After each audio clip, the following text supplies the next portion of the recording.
ফুচকা খাওয়ার সময় থুতুর শব্দে তিথির নাক মুখ কুঁচকে নেয়। ব্রু কুঁচকে সামনে দাঁত কেলে হাস্যময় ছেলেটার দিকে তাকায়। ছেলেটা হেসে বলল, থু থু, ফুচকার সাথে মিশিয়ে খেতে মজা না? তিতির চোখে পানি জমে যায়, রাগে শরীর কেঁপে ওঠে, চিৎকার করে ডাকে, বড় মা, বড় মা, ও বড় মা। বড় মা কি? হ্যাঁ, খেয়ে বল কেমন। আপনি খেয়ে দেখেন মজা কিনা। নো নো, আমি এসব খাই না। তুই চিকনি, তুই খা, অনেক ভিটামিন আছে, দেখবি কালকের মাঝে মোটা হয়ে যাবি। তিতির শব্দ করে কেঁদে ওঠে। সালমা বেগম ছুটে আসে। মেয়েটা মাত্রই তো প্লেট ভরে ফুচকা নিয়ে গেল, এখন আবার কি হলো? সোফার কাছে নিজের ছেলেকে দেখে উনি বুঝলেন কেন চিৎকার করছে। তিতির তখনও রাগে ফুসফুস করছে। বড় মাকে দেখে বলল, তোমার ছেলে আমার ফুচকায় থুতু দিয়েছে, কেমন খারাপ ভাবো একবার। সালমা হতভম্ব চোখে ওনার ছেলের দিকে তাকায়। এত বড় ছেলের এমন পাগলামি মানা যায় না। আর খাবারের সময় কেউ এমন করে নাকি? বিশ্রী অবস্থা। উনি রাগী গলায় বলল, আরফান, তিতিরের কথা সত্যি? আরফান তার মায়ের দিকে তাকিয়ে মুখের হাসি প্রসারিত করে। তিতির মুখে হাত চেপে বাথরুমের দিকে দৌড়ে যায়। সালমা বেগম সেদিকে তাকিয়ে বিরক্ত কণ্ঠে বলল, এত বড় ছেলে এই বাচ্চা মেয়ের সাথে এমন করতে লজ্জা লাগে না? তোমরা যেমন ওকে বাচ্চা মনে করো, ও কিন্তু তা না, আজ তো একটা পাকনা বড়ি। যাই হোক, তুই এমন কাজ করলি কেন? দুষ্টুমি করেছি মা। নিজের দিকে তাকিয়ে দেখ তো, দুষ্টুমির বয়স আছে? আমি বড় হইনি মা। হ্যাঁ, বড় হোসনি, কিন্তু কিছুদিন পরে ডাক্তার হবি। সে তো তোমার জন্য হচ্ছি, তুমি এত অসুস্থ হও, তাই ভাবলাম ডাক্তার হয়ে আমিই যত্ন করব। ভালো সিদ্ধান্ত, কিন্তু তিতিরের সাথে আর এমন করবি না। কত বড় হয়ে গেছিস তুই, সারাটা ক্ষণ সময় পেলেই মেয়েটাকে জ্বালাতন করিস। আচ্ছা। সালমা বেগম আবার নিজের কাজে ফিরে যায়। তানিয়া আক্তার রান্নাঘরে কাজ করছে। মেয়ের কান্নায় ওনার কাজ একটুও থামেনি, বরং মনোযোগ দিয়ে কাজ করে যাচ্ছে। চিল্লানো তিতিরের কাজ, আর এই চিল্লানোতে আশখালা দেয়া তার বড় যা সালমা বেগমের কাজ। উনি ব্যস্ত ভঙ্গিমায় ফিরে আসলে তানিয়া আক্তার বলল, কি নিয়ে ঝামেলা বাঁধলো ভাবি? ও কিছু করেনি, আফরানই দুষ্টুমি করেছিল। আর ছেলেটা না আঙ্কেল, জ্ঞান নেই। আরফান খুব ভালো ছেলে, আমার মেয়ে দুষ্টু। তিতির রান্নাঘরে আসতে নিয়েও মায়ের কথা শুনে আর রান্নাঘরে আসলো না। নুপুরের ঝনাত ঝনাত শব্দ ফেলেই নিজের রুমে চলে গেল। আরফান সোফায় বসেছিল। তিতিরে হেলে দুলে যাওয়া দেখে বলল, এতটুকুন মেয়ের আবার কত ঢং। মানুষের মন যেমন হঠাৎ খারাপ হয়ে যায়, গুমড়ে ওঠে বুকের ভেতরটা, চিৎকার করতে ইচ্ছা করে, তেমনি বুঝি আকাশের এমন লাগে। তাই তো তিতিরের সাথে পাল্লা দিয়ে আকাশ শো শো করে কেঁদে ওঠে। মনের গোমট ভাব দূরে ঠেলে পানির মাঝে নিজেকে উজাড় করে দিতে চায়। তিতির জানালার বিরাজ পাল্লা খুলে দেয়। জানালার সাথে লাগোয়া প্রাচীর আমলের লোহার বড় দোলনায় বসে হাঁটুতে মুখ গুজে উদাস চোখে বাইরে তাকিয়ে আছে। আরফান সবসময় তার সাথে এমন করে। দুষ্টুমি একটু আত্মুর হলে না হয় মানা যায়, কিন্তু উনি একটু বেশি বাড়াবাড়ি করেন। ঢাকা থেকে প্রতি সপ্তাহে বাড়ি আসবে আর তিতিরের সাথে সব আজব কাণ্ড কারখানা করবে। আরফানের জ্বালায় তিতির অতিষ্ঠ। তার মাঝে মাঝে মনে হয় শুধুমাত্র তাকে জ্বালানোর জন্যই আরফান ঢাকা থেকে ছুটে আসে। সে মনে মনে আল্লাহর কাছে ফরিয়াদ করে বলল, কেমন খারাপ ভাবো একবার। আফরান আর কখনো ঢাকা থেকে না আসুক, ও ঢাকায় থাকুক। আরফান আসলেই তিতিরের সব শান্তি হাওয়ায় মিঠাইয়ের মতো মিশে যায়। এই তো কিছুদিন আগে তার ক্রাশ মেহমুদ তাকে প্রেমের প্রস্তাব দিল, তাও কত মিষ্টি করে। কিন্তু কি হলো? কিছু হওয়ার আগে আরফানের চামচে মানে তিতিরের ছোট ভাই তুহিন সব তার হুজুকে বলে দিয়েছে। আরফান তাকে আর এক পাও আগাতে দেয়নি, বকা বন্ধ করে সেখানেই থেমে গিয়েছে। শুধু বকা দিয়ে অনেক ক্ষান্ত হয়নি, সাথে বোনাস হিসেবে সাদা ফকফকে গালে একটা থাপ্পড় দিয়ে গালটা লাল বানিয়ে ফেলেছে। এত কিছুর পরে তিতির আর আগানোর সাহস পায়নি, সেখানে পা থামিয়ে দিয়েছে। যদি পা না থামাতো তাহলে এতদিনে নিশ্চয়ই তার প্রেম হয়ে যেত। একটাই প্রেমের প্রস্তাব পেয়েছিল, তাও এই অহংকারী লম্বুর জন্য হলো না। তিতির কষ্টে ভরা মুখে মেঘের আনাগোনা দেখে, ইস, এই মেঘের মতো যদি আরফানকে সরিয়ে ফেলা যেত কতই না ভালো হতো। শাহাবুদ্দিন খান এই গ্রামের সর্দার, তার পরদাদারা নাকি এককালে এই এলাকার নামি দামি লোক ছিল। বংশ পরস্পরায় আগের সেই জৌলুস না থাকলেও প্রাচীন বাড়িটা যেন কিছুটা আঁকড়ে ধরে রেখেছে। বাড়িটার মতো শাহাবুদ্দিন খান তার আব্বার বড় ছেলে হিসেবে বাড়ির মান বজায় রাখার প্রাণপণ চেষ্টা করেন। ওনার ছোট ভাই মহিবুল্লাহ খান আর একমাত্র বোন সুফিয়া খানম। ওনাদের বাড়ির নিয়ম অনুসারে সবাই এখন যৌথ পরিবারে আছে। তাছাড়া যৌথ পরিবারে থাকার আরেকটা কারণ হলো ওনার আম্মা জয়তুন খানমের ইচ্ছে।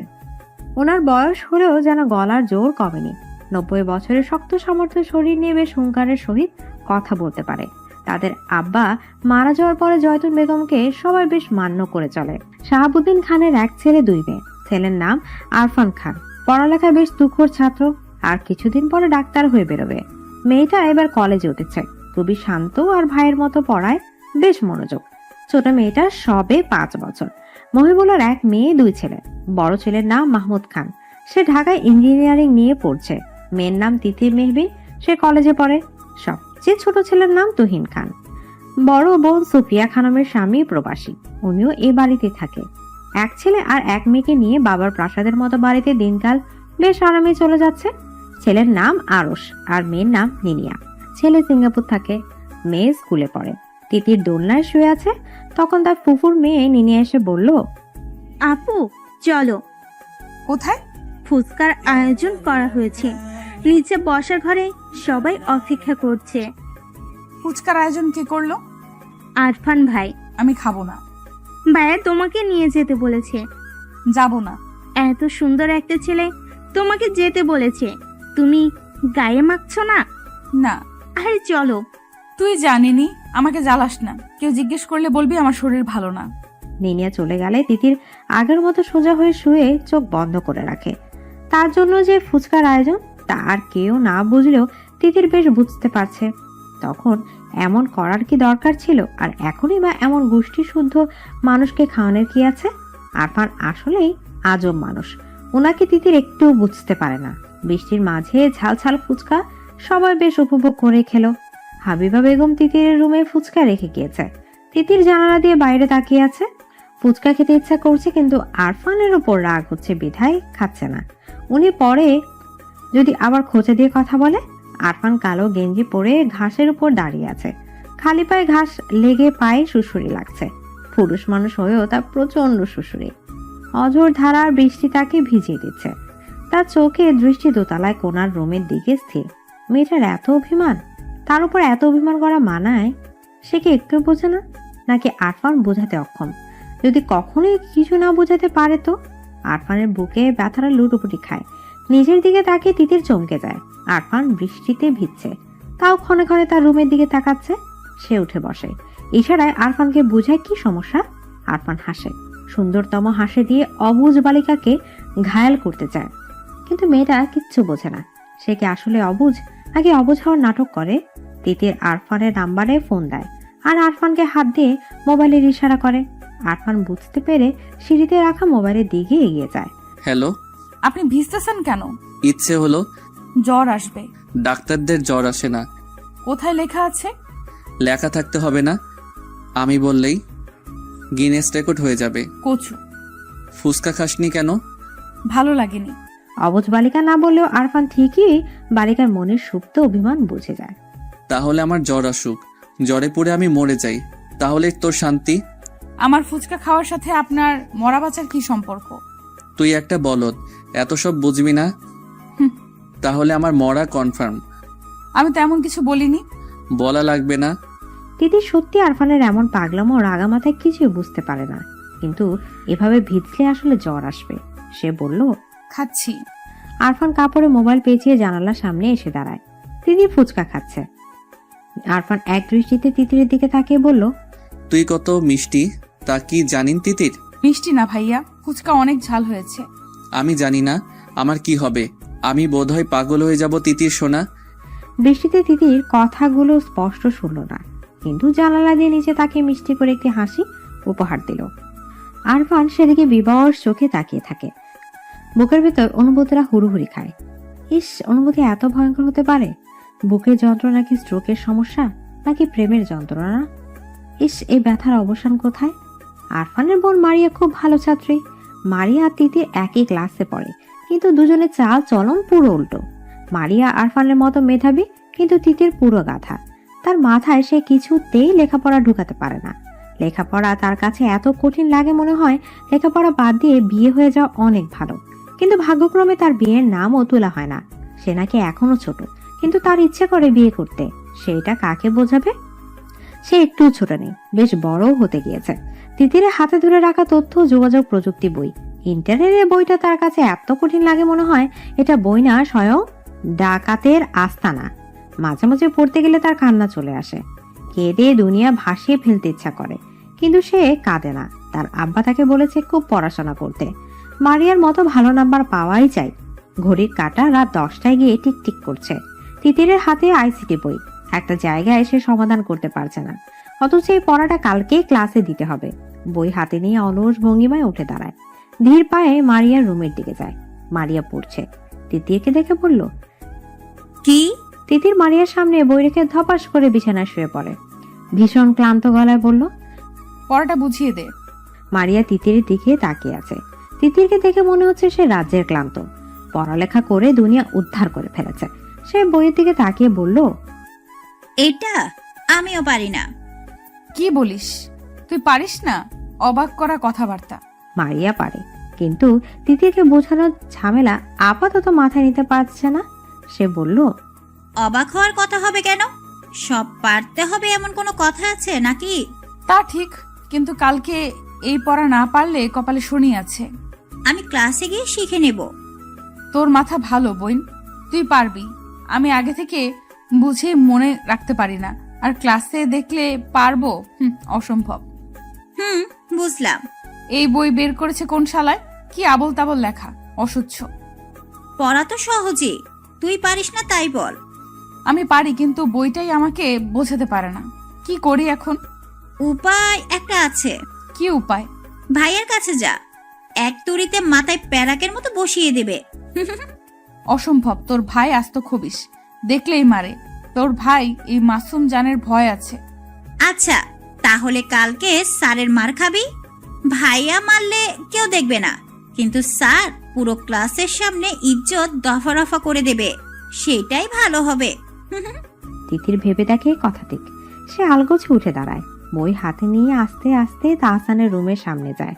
তার ভাইয়া মাহমুদ যদি বাড়ি থাকতো তাহলে এই লম্বুর কাছে আসাই লাগতো না। তাই ভাই ম্যাজিশিয়ানের মতো তার সব সমস্যার সমাধান করে দিতে পারে, কিন্তু সমস্যা হচ্ছে আরফানের মতো মাহমুদ এত তাড়াতাড়ি বাড়ি আসে না। তিতি দরজা ঠেলে ভেতরে ঢুকে। আরফান রুমে নেই, বাথরুম থেকে পানি পড়ার শব্দ আসছে। তিতির বুঝে পায় না রাতে কেন গোসল করতে হবে, দিনে তো করে আবার রাতেও। এই ডাক্তারের মাথায় নির্ঘাত সমস্যা আছে। দেখা যাবে রুগীকে ওষুধ না দিয়ে প্রতিদিন 5 বার গোসলের তালিকা দিয়ে দিল। এই ডাক্তার দ্বারা কোনো কিছুই অস্বাভাবিক না। তিতির ডাকলো, ভাইয়া ভাইয়া বের হতে কি টাইম লাগবে? কেন? আমার পড়া একটু সমস্যা, বুঝিয়ে দেন। তুই বস। তিতির আরফানের বিছানায় পা মুড়ে বসে আছে। আরফানকে ভালো না লাগলেও আরফানের রুমটা খুব ভালো লাগে, খুব গুছানো। আর রুমে আসলেই বেলি ফুলের সুভাষযুক্ত ফ্রেশনারের গ্রানে মনটা তরতাজা লাগে। তিতির বই খুলে বসে আনমনে বলল, পড়া থেকে বিয়ে করে সংসার করা খুব সহজ। এই ঘরের মানুষ যে কেন বোঝে না আমার দ্বারা পড়াশোনা হবে না, বিয়েই আমার জন্য ঠিক। আরফান বাথরুম থেকে বেরিয়ে তিতিরের কথাটা শুনতে পায়। ব্রু কুচকে বলল, ও আচ্ছা, আপনার বিয়ের শখ হয়েছে? না ভাইয়া, আমি ছোট না। হ্যাঁ, পড়ার থেকে বিয়ে করে সংসার করা ভালো। দূর, এমনি বলেছি। বেশি পেকে গিয়েছিস। তিতির চুপ করে বসে থাকে। আরফান বলল, বিয়ের বয়স হলে এমনি বিয়ে হবে, পড়া বাদ দিয়ে বিয়ের ভূত মাথায় চাপাতে হবে না। মেয়ে মানুষ না, বিয়ের ভূত তো মাথায় আসবেই। আরফান এক দৃষ্টিতে তিতিরের দিকে তাকিয়ে থাকে, মনে মনে তিতিরের বউ সাজ কল্পনা করে নেয়। তারপর বলল, তিতির সবকিছু ভাবার একটা বয়স লাগে, যা এখনো তোর হয়নি। জি ভাইয়া। কি সমস্যা দেখা? তিতির বই বের করে আরফানের দিকে তাকায়। আরফান খুব ভালো করে তিতিরকে বুঝিয়ে দেয়। বোঝানোর পরে তিতিরকে বলল, বুঝেছিস? হ্যাঁ। তাহলে এবার আমাকে বোঝা, কি বুঝেছিস? বোঝাতে গিয়ে তিতির বুঝতে পারলো সে কিছুই পারছে না। আরফানের দিকে তাকিয়ে বোকা বোকা হাসি দিয়ে বলল, ভাইয়া আমি আপনাকে পরে বুঝিয়ে দেব। পরে কেন, এখনই বোঝা। মাথায় ধরে না তো। এই এত বড় গোলগাল মাথায় গোবর ছাড়া আর কি আছে শুনি? গোবরে মাথা। গোবরেও পদ্ম ফুল ফোটে। হ্যাঁ, কিন্তু তোর কিছুই হবে না। আমিও ভালো রেজাল্ট করে সবাইকে চমকে দেব। আরফান এক দৃষ্টিতে তিতিরের দিকে তাকিয়ে থাকে, মনে মনে বলে, তিতির সোনা, তুমি নিজেই তো আস্ত একটা পদ্ম ফুল। এই যে আমি ক্ষণে ক্ষণে নিজের হুঁশ হারাই কি জন্য? তোমার জন্যই তো। আচ্ছা, রুমে যা, আর সমস্যা হলে আমাকে বলবি। তিতির মিষ্টি করে হেসে আরফানের দিকে তাকায়, তারপর মিষ্টি করে উঠে দাঁড়ায় দুরন্ত বালিকার মতো উপরে রিনিঝিনি শব্দ তুলে বেরিয়ে যায়। আরফান বিবশ হয়ে তাকিয়ে আছে, বুকে অনুভূতিরা লুটুপুটু খাচ্ছে। আগে নিজেকে খুব সামলাতে পারত, কিন্তু ইদানিং তিতির যেন তরতরিয়ে বড় হচ্ছে, আর তার অনুভূতিরা তিতিরকে দেখলেই পাগলের মতো ছুটে যেতে যাচ্ছে। সারা গা কাটা দিয়ে ওঠে। ইস, মেয়েটা তাকে নিজের অগোচরে এত যন্ত্রণা দিচ্ছে, অথচ সে জানেই না তার মিষ্টি হাসি। দুষ্ট কথা। মায়াবী চোখে তাকানো আরফানকে শেষ করে দিচ্ছে, সারা শরীর অবশ হয়ে দিচ্ছে। আরফান বিছানায় শুয়ে পড়ে, চোখ বন্ধ করে নিজেকে বুঝায় তিতিটা এখনো বাচ্চা, আরো পরে, কিন্তু মন উল্টো তাকে বুঝতে পারে। আর পরে টরে হবে না, এখনই তাকে চায়, তার মিষ্টি সান্নিধ্য চায়। সে খুব আপন করে ওকে চায়, কাছে না পেলে সে যে মরে যাচ্ছে আরফানের হাসে। তার এই গোপন অভিলাষ কেউই জানে না, কেউ বুঝেনি। জানলে কি হবে তা আরফান ভাবতে পারে না, দম বন্ধ লাগে। কিন্তু আর যাই হোক, পাখিটাকে তার করেই চাই। কত বছরে ভালোবাসা মিশিয়ে রেখেছে, তা কি বৃথা যাবে? আজকাল তিতিরকে সারা বাড়িতে টই টই করে ঘুরে বেড়াতে দেখে, আরফানের মনে প্রলয় হয়। এই প্রলয় ছিটে ফোটাও যদি কেউ জানতো, তাহলে নির্ঘাত তাকে বাড়ি ছাড়া করে দিত। শাহাবুদ্দিন খান প্রচুর মা ভক্ত, মায়ের কথা ছাড়া এক পাও নড়ে না। বাড়ি থেকে বের হতে গেলেও মায়ের কাছে অনুমতি নিয়ে বের হয়। মা মানেই ওনার দুনিয়া। সবকিছু পরে, কিন্তু মায়ের ভালোবাসা সম্মান আগে। জয়তুন বেগম দাম্ভিক ভাবে চলাফেরা করেন। ওনার বাপ দাদারা আগের কালের ধনবান ব্যক্তি ছিল। তমিজউদ্দিন খানের সাথে যখন জয়তুন বেগমের বিয়ে হয়, তখন থেকে উনি দাম্ভিক আচরণ করেন।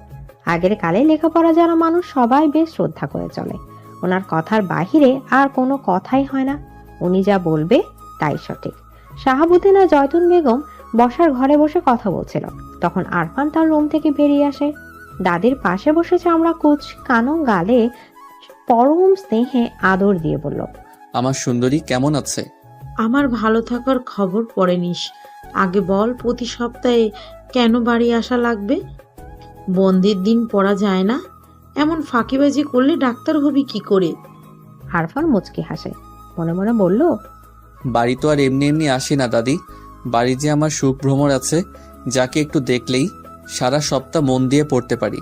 না দেখলে মনে বড় অসুখ হয়, একটু পড়ায় মন দিতে পারি না। মুখে বলল, তোমাকে না দেখে থাকতে পারি না। মাহমুদ, ও তো ঢাকায় থাকে, সে তো এত আসে না, তোরই যত বাহানা। মাহমুদ তোমাকে ভালোবাসে না তাই আসে না, আমি খুব ভালোবাসি তাই আসি। বুঝেছ সুন্দরী? দোয়া করি তোর বউ আমার মতো সুন্দর হোক। আরফান হাসে, সুন্দর করে হেসে তার দাদির দিকে তাকিয়ে রয়। তিতির দাদির মতো হুবহু দেখতে, শুধু মাত্র মেজাজ ছাড়া। সে জয়তুন বেগমের গালে হাত দিয়ে বলল, তুমি তো আমার বউ, আর লাগবে না। যদি খুব লাগে তো তোমার মতো দেখতে কাউকে এনে দিও। জয়তুন বেগম তার কথা মতো ঘাটালেন না, উনিও হেসে বলল, আচ্ছা। এদিকে আরফানের আব্বা শাহাবুদ্দিন খান বৈঠক ঘরে বসে আছেন। সারা জীবন উনি গ্রামের সবার সাহায্য করে গিয়েছেন, কখনো কারো খারাপ করেননি। মানুষজন ওনাকে দেখলে ভক্তি ভরে তাকায়, সম্মানের সহিত কথা বলে। এটাই ওনাকে অনেক শান্তি দেয়। ওনার মনে হয় মানুষের সাহায্য করার মাঝে যে সুখ নিহিত আছে তা অন্য কোনো কাজে নেই।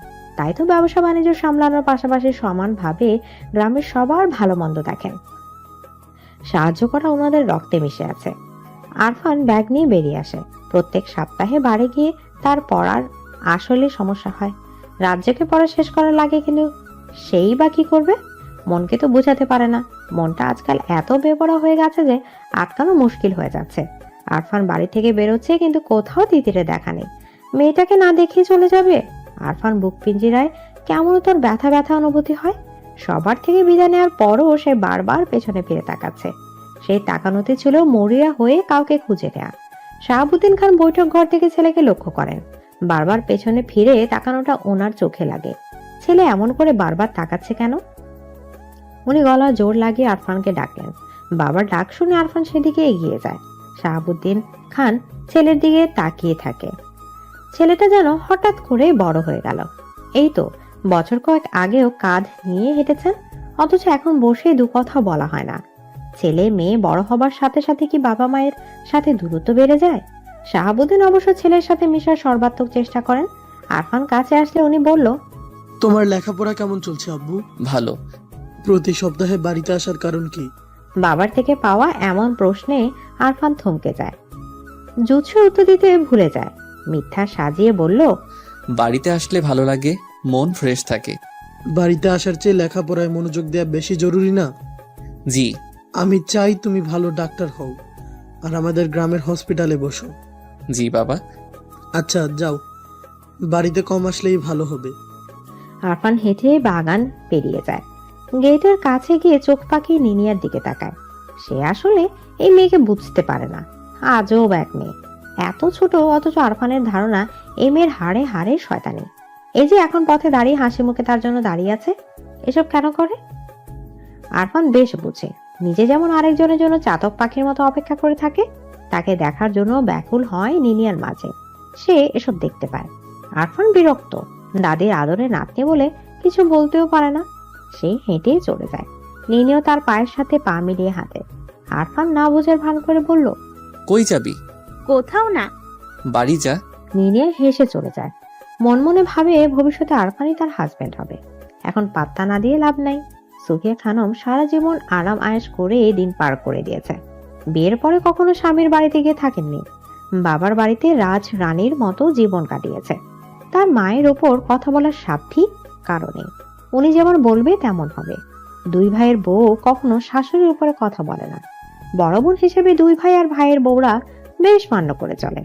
আজকাল ওনারা মনে হয় এক সুপ্ত বাসনা জন্মেছে। মেয়েকে দূরে বিয়ে দেওয়ার চেয়ে আপন মানুষের কাছে বিয়ে দিয়ে এই বাড়িতে রাখতে পারলে মন্দ হয় না। সুফিয়া খানম নিজের মতো পরিকল্পনা করে রেখেছেন, সময় মতো তা বাস্তবায়ন করতে পিছু পা হবেন না। তিতির প্রাইভেট পড়ে বাড়ি ফিরছিল, আর মনে গুনগুন করে গান গাইছে। হঠাৎ রাকিব নামের ছেলেটা তার পথ আটকে দাঁড়ায়। তিতির থমথমে মুখে বলল, পথ আটকেছিস কেন? তোকে কিছু বলার আছে। তিতির আন্দাজ করে নেয় রাকিব নামের ছেলেটা কি বলতে চায়। ক্লাসমেট হিসেবে এতদিন তিতির এইটুকু বুঝতে পেরেছে যে রাকিব আসলে তাকে পছন্দ করে, কিন্তু সাহস করে আঘাতে পারছে না। তিতির কিছু কটু কথা বলার জন্য মুখ খুলবে, ঠিক তখনই দেখে আরফান সিএনজিতে করে যাচ্ছে। রাস্তার তিতিরকে কোন ছেলের সাথে কথা বলতে দেখে তার ভ্রু কুঁচকে যায়। আরফানকে দেখে তিতির তার মুখের কথা টুপ করে গিলে নেয়। কটু কথা বলার পরিবর্তে মুখে ফুটে ওঠে মিষ্টি হাসি। চোখের তারায় খেলে যায় এক আকাশ পরিমাণ উৎসাহ। আরফানের হাত মুষ্টিবদ্ধ হয়। চলন্ত গাড়ি থেকেই তিতিরের দিকে স্থির দৃষ্টিতে তাকিয়ে থাকে। তিতিরের পাশে দিয়ে শো শো গতিতে গাড়িটা চলে যাওয়ার পরে তিতির রাকিবকে বলল, শোন, তুই যা ভাবিস তা ভুলে যা। আমার ভাইয়া শুনলে তো হাত পা ভেঙে দিবে। হাত পা ভাঙবে কেন? আমরা কি ফেলানো নাকি? তাদের সাথে আত্মীয়তা করার রহম আমাদেরও আছে। তা হয়তো আছে, কিন্তু আফরান ভাইকে চিনিস? ওনার মা সামলানোর ক্ষমতা নেই। তুই ওনার ভয়ে প্রেম করবি না। তিতির অন্যমনস্ক হয়ে ভাবে, তাই তো উনি কে যে ওনাকে ভয় করে চলতে হবে। তার যেভাবে ইচ্ছা সেভাবে চলবে। কিন্তু পরক্ষণে মনে পড়ে আরফান ভাই জানতে পারলে তাকে ভয়ানক সব শাস্তি দেবে। কিছুক্ষণ আগে যেটুকু দেখেছে তাতে তো অবস্থা বেগতিক হবে। তিতির আর কিছু না বলে হন হন করে বাড়ির উদ্দেশ্যে চলে যায়। বাড়িতে যাওয়ার পরে তিতির ঘুমিয়ে যায়। আরফান বাড়িতে নেই, মানে বিন্দাস জীবন। এই সন্ধ্যায় কুম্ভকর্ণের মতো ঘুমায়। আরামে ঘুমানোর এক ফাঁকে তার মনে হলো কেউ তার রুমে ঢুকেছে। বিছানার পাশে দাঁড়িয়ে আছে। তিতির চোখ খুলে তাকায়। বিছানার পাশে আরফানকে দাঁড়িয়ে থাকতে দেখে সে লাফিয়ে ওঠে। ঝটপট বলল, আপনি জাননি? না। তিতির ভেবেছে আরফান আজকে যা দেখেছে আবার ঢাকা থেকে বাড়ি ফিরতে আসতে সব ভুলে যাবে। কিন্তু এই বান্দা যে আজকেই ফিরে এসেছে, কিন্তু কেন? তিতির ভ্রু কুঁচকে বলল, কেন? এই কাপড়গুলো ধুয়ে দে। আমাকে দিয়ে কাপড় ধোয়ানোর জন্য আপনি ফিরে এসেছেন?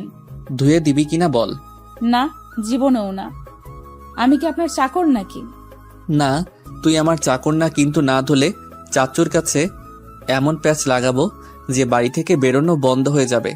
রাস্তায় ছেলেদের সাথে কথা বলা না। তিতির থমথমে মুখে ওনার দিকে তাকিয়ে আছে। আরফান যেমন হুমকি দেবে তা জানা ছিল না। এতগুলো কাপড়ের দিকে তাকিয়ে তিতির বলল, কাপড় ধুয়ে দিলে? কিছু বলবো না। তিতির থমথমে মুখে কাপড় হাতে তুলে নেয়। জীবনে অশান্তি আনার জন্য একজনই যথেষ্ট। আরফানের দিকে রক্তচক্ষু নিক্ষেপ করে চলে যায়। আরফান তিতির বিছানায় শুয়ে পড়ে। ছাদের দিকে দৃষ্টি নিবন্ধ করে বলে, আমাকে ছাড়া অন্য কারোর সাথে কথা বলতে দেখলেও আমার সহ্য হয় না। আর তুমি কি না হেসে হেসে কথা বলার সাহস করো? তুমি নিজেও জানো না আমি কত উন্মাদ হতে পারি। এত বছর ধরে সযত্নে লালন করা ভালোবাসা জমিয়ে রেখেছি কার জন্য? আমি যেমন পাগল হয়েছি তোমাকেও এমন পাগল বানাবো। আরফান দীর্ঘশ্বাস ছাড়ে। আজকাল ঢাকায় চলে গেলে এত চিন্তা হয়, অথচ তার এই চিন্তার কারণ মেয়েটা বুঝেই না। ইস, তার দিদিটা এত বোকা। জানালার গ্রিলে মাথা ঠেকিয়ে দূরের গাছপালা দিকে বেখেয়ালি দৃষ্টি মেলে মরিয়া তাকিয়ে আছে। সে গাছপালা দেখছে নাকি কি দেখছে তাও ওর দৃষ্টি থেকে বোধগম্য হচ্ছে না, কেননা তার চোখের ভাষা যে বড়ই শূন্য। মুখে আকাশ পরিমাণ ব্যথার ছাপ স্পষ্ট। না পাওয়ার হাহাকারে হৃদয় দগ্ধ।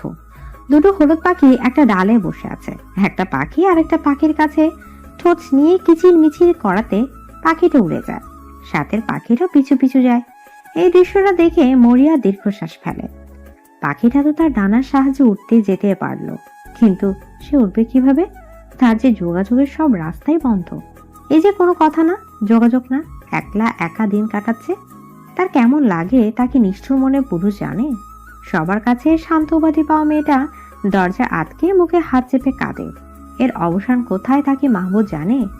মারিয়া দীর্ঘশ্বাস ছাড়ে। মাহমুদ তার চাচার বড় ছেলে, বর্তমানে ঢাকা ইঞ্জিনিয়ারিং নিয়ে পড়ছে।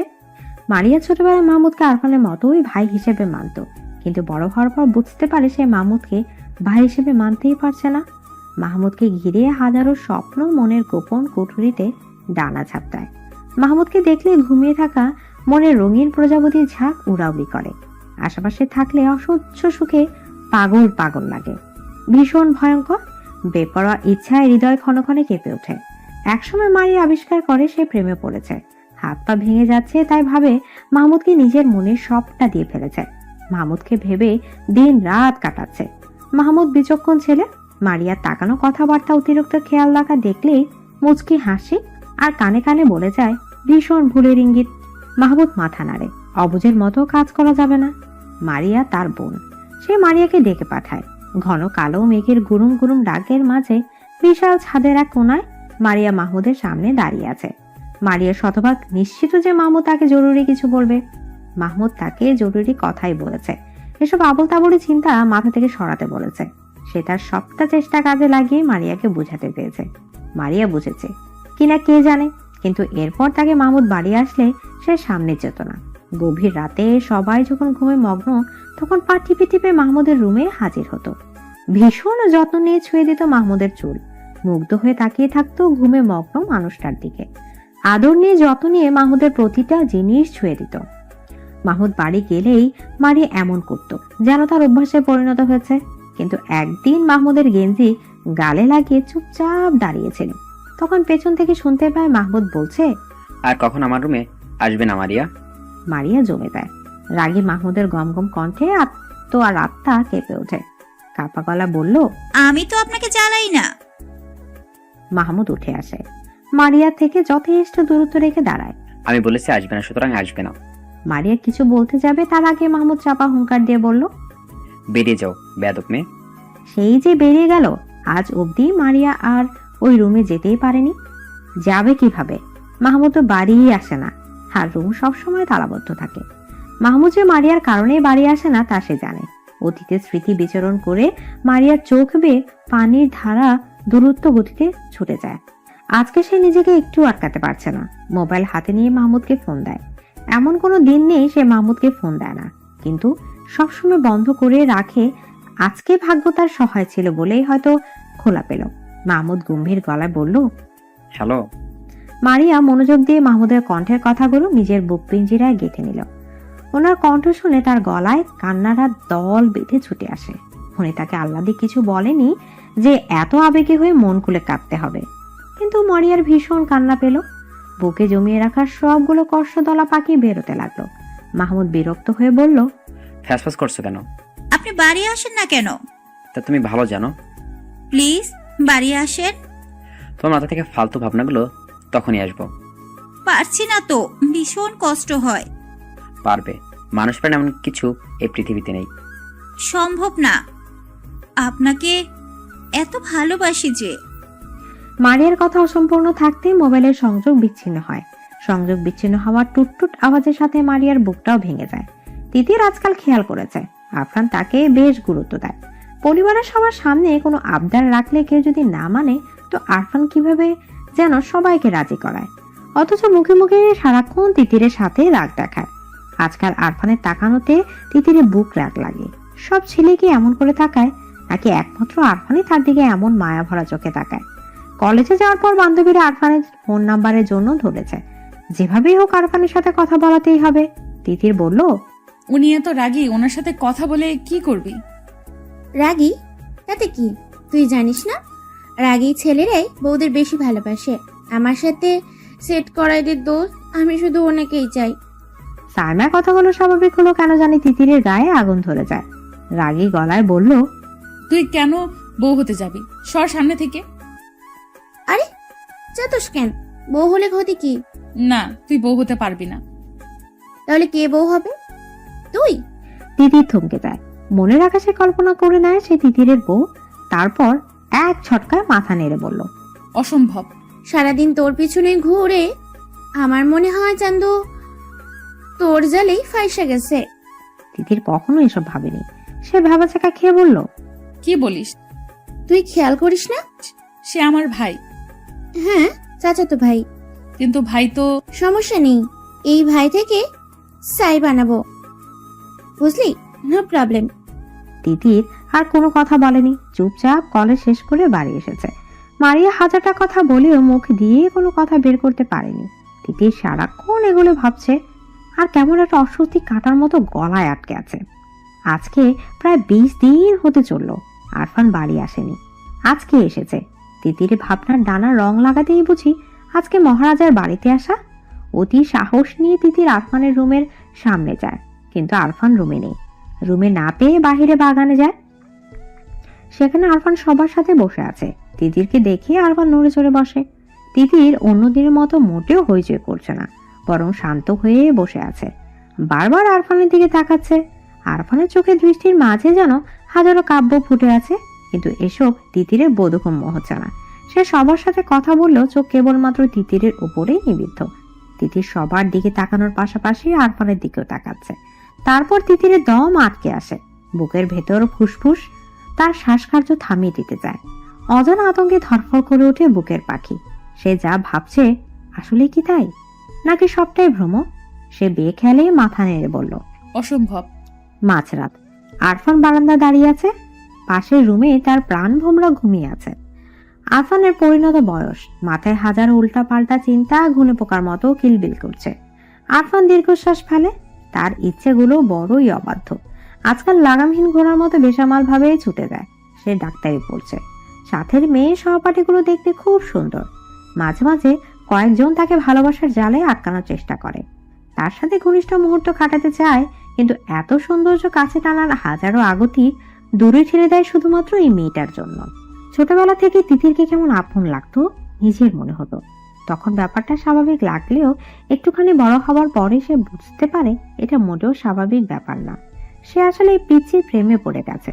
শুধু প্রেমে পড়া বলে ভুল, সে আজন্ম পাগল হয়ে গেছে। যে পাগলের পাগলামি তিতিরে ভালোবাসার পরশ ছাড়া ভালো হবে না। তাছাড়া আরফান ভালো হতেও চায় না, বরং তিতিরকে নিজের করে পেয়ে গেলে পাগলামির পরিমাণ বাড়াতে চায়। ভালোবাসার পাগলামিতে ছোট পাখিটাকে ছাড়খাড় করে দেওয়ার প্রয়াস বুকের ছোট কোঠরিতে আস্তে আস্তে জমা হচ্ছে। বারান্দার বাইরে লাগানো বেরি ফুল থেকে ভুরভুর করে সুগন্ধ আরফানের প্রেমে দগ্ধ হৃদয় আরো পাগল করা করে দিচ্ছে। তার কেমন নেশা যেন লাগছে। মনে হচ্ছে এখন যদি তিতিরকে কাছে পেত তাহলে আদরে ভালোবাসায় ঠিক কাঁদিয়ে ফেলতো। আরফান চোখ বন্ধ করে বারান্দার গ্রিলে মাথা ঠেকায়। ফোঁস করে নিঃশ্বাস ফেলে দাঁড়িয়ে থাকে। তিতির হাত বাড়িয়ে মোবাইল হাতে নেয়। রাত 2টা বেজে। তখন চোখের তারায় এক রত্তি ঘুম নেই। ভেতরটা কেমন ছটফট করছে। এর আগে কখনোই তার এমন অসহ্য অনুভূতি হয়নি।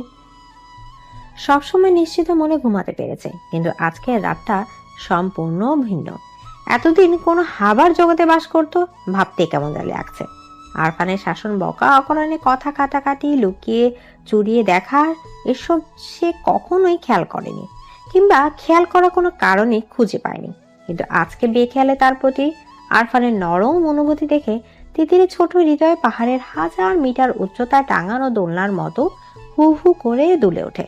ক্ষমতার ভয়ে গলা শুকিয়ে আসে। আরফান তার দিকে ভালোবাসার উষ্ণ দৃষ্টি তাকাতে ভাবতেই বারবার চোখ বন্ধ করে যাচ্ছে।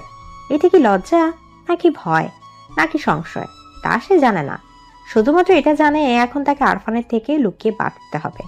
না লুকালে আরফান তাকে শেষ করে দেবে। হাজারো চিন্তার অবসান ঘটিয়ে ভোরের দিকে তিতির ঘুমিয়ে যায়। এরপর মাস চলে যায়।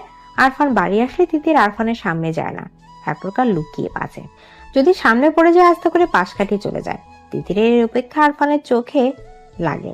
আগে বাড়িতে আসলে তিতিরে হইচই শোনা যেত, আর এখন এমন নিষ্প্রাণ হয়ে থাকে কেন, এটাই সে বুঝে আসে না।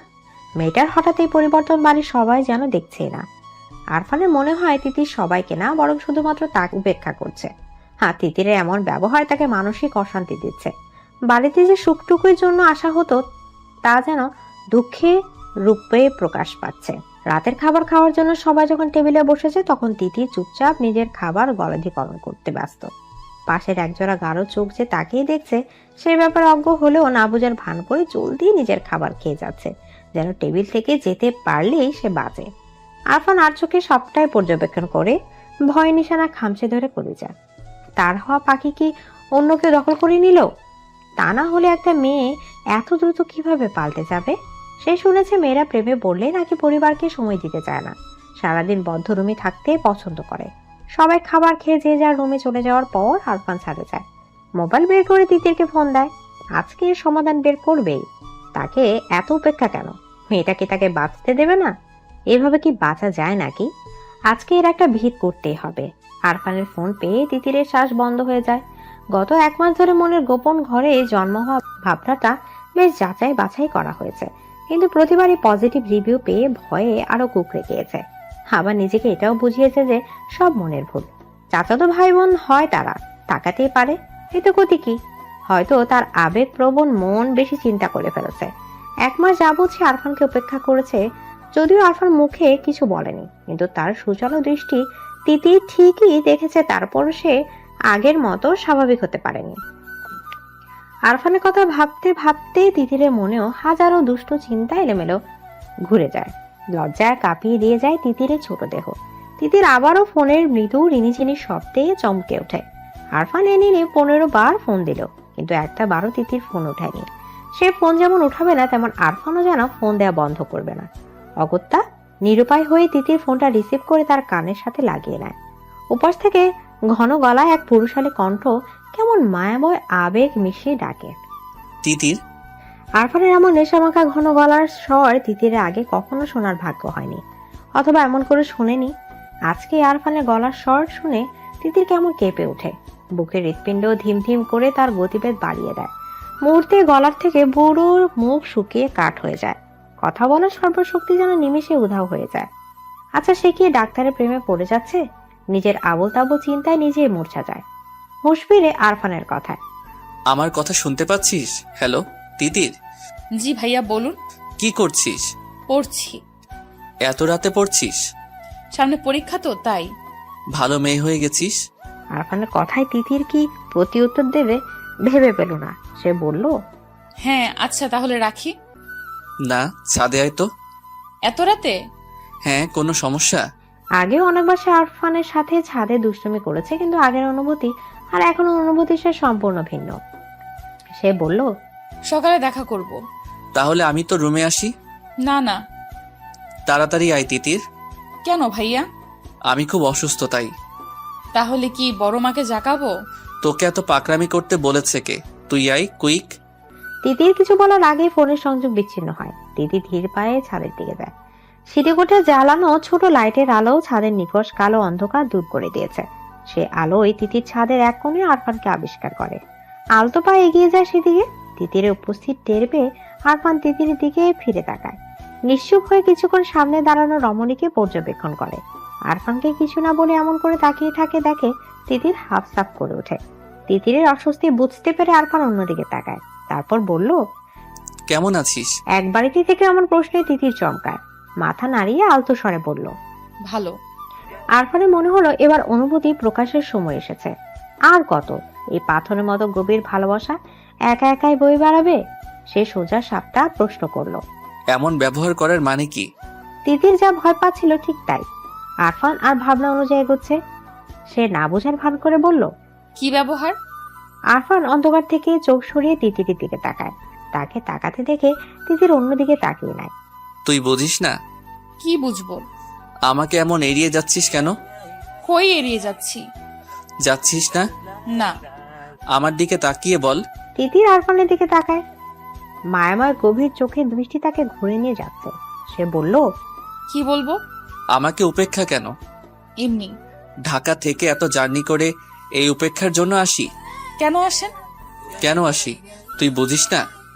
কি বুঝবো? আমার সুখটা এভাবে কেড়ে নিচ্ছিস কেন? আমি কিভাবে সুখ কেড়ে নিলাম? বুঝেও না বোঝার ভান করবি না। আপনি কি বলছেন? কিছু না। তিতির কি বলবে ভেবে পায় না। অতঃপর আস্তে করে আরফানকে ডাকলো। ভাইয়া। রুমে যা। তিতির পুরুষটার দিকে তাকিয়ে থাকে। হঠাৎ সে খেয়াল করে আরফানের কাছে থাকতে তার ভীষণ ভালো লাগছে। নিঝুম রাত, হালকা ঠান্ডা বাতাস, এতদিনে চাপা অশান্তি যেন নিমেষে কেমন সুখ সুখ ভাবে তাকে আলোড়িত করছে। ছাদ থেকে যেতে একটু ইচ্ছা করছে না, বরং মাথার ভয়ঙ্কর সব ছেলে মানুষের চিন্তা ঘুচিয়ে যাচ্ছে। হাত পা শিরশির করে তাকে সাহস দিচ্ছে, কাছে যাওয়ার বাহানায় উস্কে দিচ্ছে। কিন্তু পুরুষটি যে নিজেই তাকে চলে যাওয়ার জন্য বলেছে, সেখানে সে থাকবে কিভাবে? তিতির আস্তে করে বলল, চলে যাব। তিতিরের কণ্ঠে আরফান তিতিরের দিকে তাকায়। এমন অশান্ত অগোছালো আরফানকে তিতির চিনেই না। আরফানের চোখের দিকে তাকিয়ে তিতিরের কেমন সুখের ঘন্টা ঝনঝন করে বেজে উঠল। কেঁপে উঠল ছোট দেহ। আরফান আর তিতির একে অপরের দিকে তাকিয়ে আছে। আরফান কিছু বলার আগে তিতির চলে যেতে চায়। ভয়ঙ্কর কিছু আশঙ্কা তাকে দোলা দিচ্ছে, কিন্তু পা দুটো বড় সর্বনাশ, একদম নড়তে যাচ্ছে না। হঠাৎ তিতিরের সামনে আরফান ঝড়ের গতিতে এসে উপস্থিত হয়। তিতিরকে কিছু বুঝে ওঠার আগে নিজের সাথে আঁকড়ে ধরে তিতিরের ছোট দেহ। তিতির কেঁপে ওঠে, দম বন্ধ করে নেয়। আরফানের মাথায় যেন এতদিনের সব নেশা একসাথে চেপে এসেছে। জগৎ, সংসার, সম্পর্ক সবকিছুর কথা ভুলে আলতো করে চুমু খায় তিতিরের নরম ঠোঁটে। পরপর কয়েকটা চুমু দিয়ে থেমে যায়। আবছা ভাবে তিতিরের প্রতিক্রিয়া বোঝার চেষ্টা করে। তিতিরকে চুপচাপ থাকতে দেখে আরেকটা মিষ্টি চুম্বন দেয়। আরফানের এমন হঠাৎ আক্রমণে তিতিরের বুকে নতুন জোয়ার এনে দেয়। তাকে পরিচয় করিয়ে দেয় ভালোবাসার এক অনন্য সুখের সাথে। বালিকার বুকে সমুদ্র উত্তাল ঢেউ আছড়ে পড়ে, এলোমেলো করে দেয় তাকে। দুহাত দিয়ে আঁকড়ে ধরে লম্বা বলিষ্ঠ পুরুষটাকে। থেমে যাওয়া ঠোঁটের স্পর্শ আবারও নতুন করে জাগিয়ে দেয়। তিতিরের এইটুকু আহ্বান আরফানকে পাগল করে তোলে। এতদিন জমিয়ে রাখা সবটা ভালোবাসা পাগলের মতো মাথা নাড়া দিয়ে ওঠে। অথচ দুজনে কেউ কাউকে ভালোবাসার কথা বলেনি। বুকের ভেতর অনুভূতি ডানা ঝাপটানোর কথাই বলেনি। অনুভূতির সূক্ষ্ম বাক্যগুলো যেও কাউকে দেখায়নি, কিন্তু তাদের কাছাকাছি আসা হয়ে গেছে। মিষ্টি ঠোঁটের কোণে একটু একটু ভালোবাসার ছাপ দৃশ্যমান। আরফান ফিসফিস করে বলল, আমার তিতির পাখি, খুব ভালোবাসি সোনা। দীর্ঘ 5 মাস পরে মাহমুদ বাড়ি আসে। বাড়ি আসা প্রচন্ড ইচ্ছা থাকলে সে একবারও বাড়ি মুখো হয় না। সাধারণ সম্পর্ককে সে অন্য নাম দিতে রাজি না। তাছাড়া এটা কখনো সম্ভব না। এতদিন পরে হঠাৎ করে মনটা বাড়ির জন্য আনচান করে ওঠে।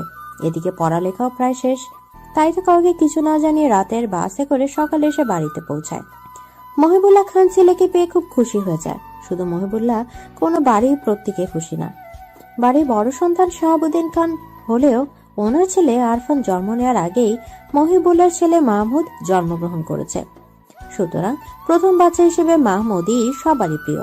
তাছাড়া প্রিয় না হওয়ার কোনো কারণও অবশ্য নেই। মাহমুদ খুব শান্ত ও নিবিড় প্রকৃতির মানুষ। কিছু মানুষ আছে না দেখলে প্রচন্ড ভালো লাগে, মাহমুদ তেমন মানুষ। এতদিন পরে নিজের ছেলেকে পেয়ে তানিয়া তার আনন্দে আত্মহারা হয়ে যায়।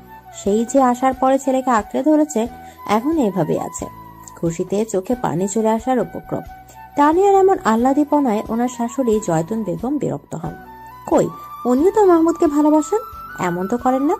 বিরক্তি গলায় রা রা করে বলল, তুমি তো এমন ভাবে ঝাপটায় ধরে রাখছো, মনে হচ্ছে ছেলে বিদেশ থেকে আসছে। যাও নাস্তা বানাও, ছেলেটা সারা রাত জার্নি করে আসছে। তানিয়া আক্তার মাহমুদের দিকে তাকায়। উনি মাহমুদকে জন্ম দিয়েছেন, অথচ ছেলেটা লম্বায় ওনাকেও ছাড়িয়ে গেছে। মায়াভরা হাতে মাহমুদের গালে হাত দিয়ে বলল, আপনি এসব বুঝবেন না আম্মা। ছোট ছেলে বউয়ের কথাটা জয়তুন বেগমের ঠিক পছন্দ হলো না। উনি ভ্রু কুঁচকে বলল, না না, আমি বুঝবো কেন? আমি কি আর সন্তান জন্ম দিয়েছি? সন্তান তো শুধুমাত্র তোমরাই জন্ম দিয়েছো, যত সব ঢং। শাশুড়ির মাথায় তানিয়া কিছুই মনে করে না। সে তার শাশুড়ির কটু কথায় অভ্যস্ত। মাহমুদ দাদির দিকে তাকিয়ে বলল, দাদি, তুমি ওকে মিস করনি? মাহমুদ কথা শুনে জৈতুন বেগমের মুখে হাসি ফুটে ওঠে। নরম স্বরে বলল, অনেক মিস করেছি ভাই। আমি তোমাকে খুব মিস করেছি। তানিয়া একটা ছেলেকে কি দিয়ে নাস্তা করাবে সেই নিয়ে ব্যস্ত হয়ে পড়ে। মাহমুদ ফ্রেশ হতে রুমে চলে যায়। অনেক দিনের ময়লা রুমে এসেও তার এক অজানা শান্তি লাগে। মনের কুড়িতে প্রশান্তিময় বাতাস ছুঁয়ে যায়। নিজ হাতে ছেড়ে ঝুড়ে রুমটা ঠিক করে গোসল করে রুম থেকে বের হয়। সোফায় বসে টেবিলের দিকে নজর যায়। মারিয়া চুপচাপ নিজের খাবার খাচ্ছে। সে এক দৃষ্টিতে মারিয়ার দিকে তাকিয়ে আছে। মারিয়া, এই নামটা সাধারণ হলেও এই নামের মানুষটার আচরণ অসাধারণ। মানুষটা ছোট হলেও নিজেকে নারী হিসেবে প্রকাশ করতে খুব ব্যস্ত। তখনই মারিয়ার চোখের দৃষ্টি সোফার দিকে পড়তে সে স্তব্ধ হয়ে যায়। চোখের গোলক বড় হয়ে তাকিয়ে থাকে। মাহমুদের চোখের গরম দৃষ্টি দেখে মারিয়া মাথা নিচু করে দেয়। তারপর চোরের মতো আবার তাকায়। মারিয়া তাকানোর ভঙ্গি দেখে মাহমুদ মুচকি হাসে। ভবিষ্যতে কি হবে ভেবে হাসির রেখা মুছে যায়। মারিয়া আর খেতে পারে না। খুশিতে নাচতে ইচ্ছা করলে কি আর খাবার পেটে যায়? সে উঠে বিড়ালের মতো পা ফেলে রূপের দিকে ছুটে আর মনে মনে আল্লাহর কাছে ফরিয়াদ করে, আল্লাহ, এটা যেন সত্যি হয়। মাহমুদ যেন সত্যি বাসায় আসে। এমন স্বপ্ন সে দেখতে চায় না। মারিয়া রুমে এসে আয়নায় নিজেকে দেখে। চেহারাটা দেখতে খুব মলিন আর রুক্ষ লাগছে।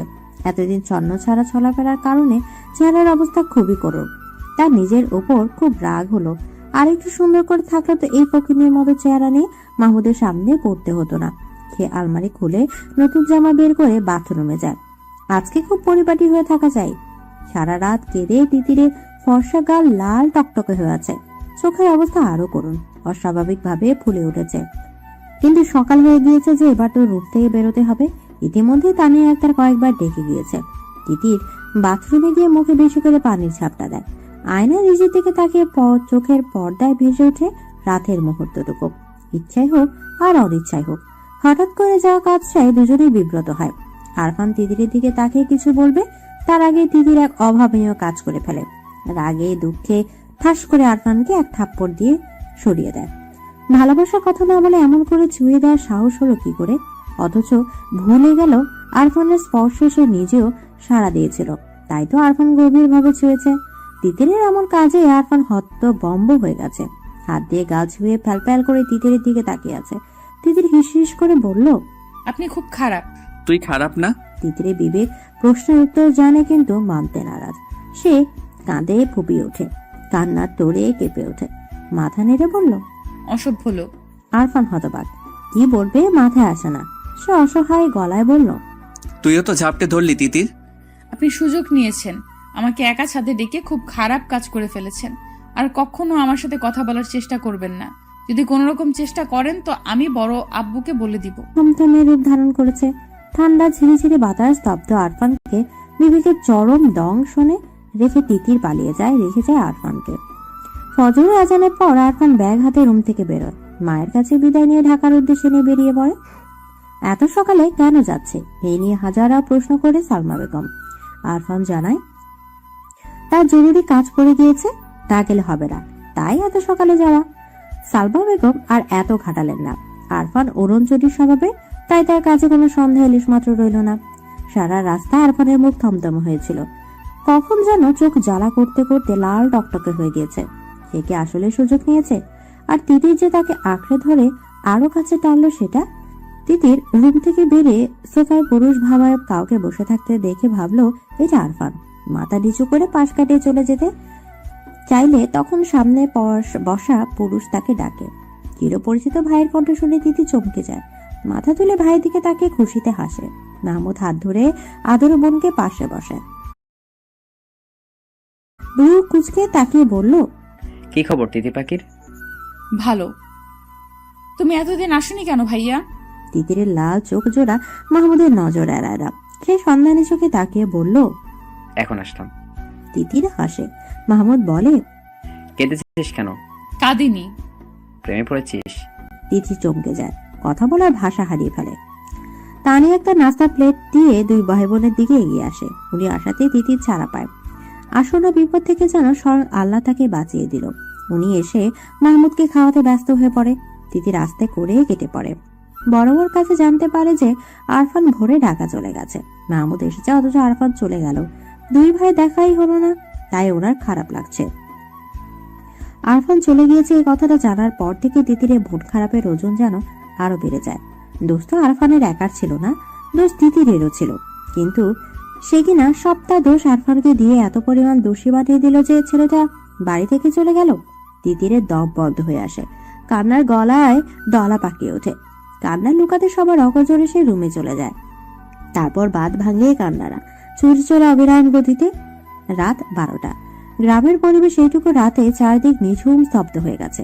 মাহমুদ বিছানায় আদশোয়া হয়ে মোবাইল দেখছে। তার চোখের দৃষ্টি বারবার দরজার দিকে চলে যাচ্ছে। সে জানে মেয়েটা আসবে। কেন এমন ধারণা হচ্ছে সেটা জানা নেই, কিন্তু সেই ধারণার উপর ভিত্তি করে সে দরজা লাগায়নি, হালকা করে ভিজিয়ে রেখেছে। চোখের দৃষ্টি মোবাইলের উপর নিষিদ্ধ হলেও মনের চোখ বারবার দরজার দিকে তাকাচ্ছে। তখনই দরজা খুলে গেল। হলুদ রঙের থ্রি পিস পরে মারিয়া রুমে প্রবেশ করে।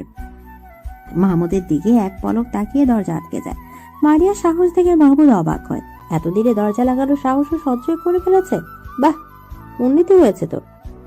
দরজা লাগিয়ে মারিয়া এক পাও এগিয়ে আসে না। দরজার সামনে থেকে মাহমুদের দিকে তাকিয়ে আছে।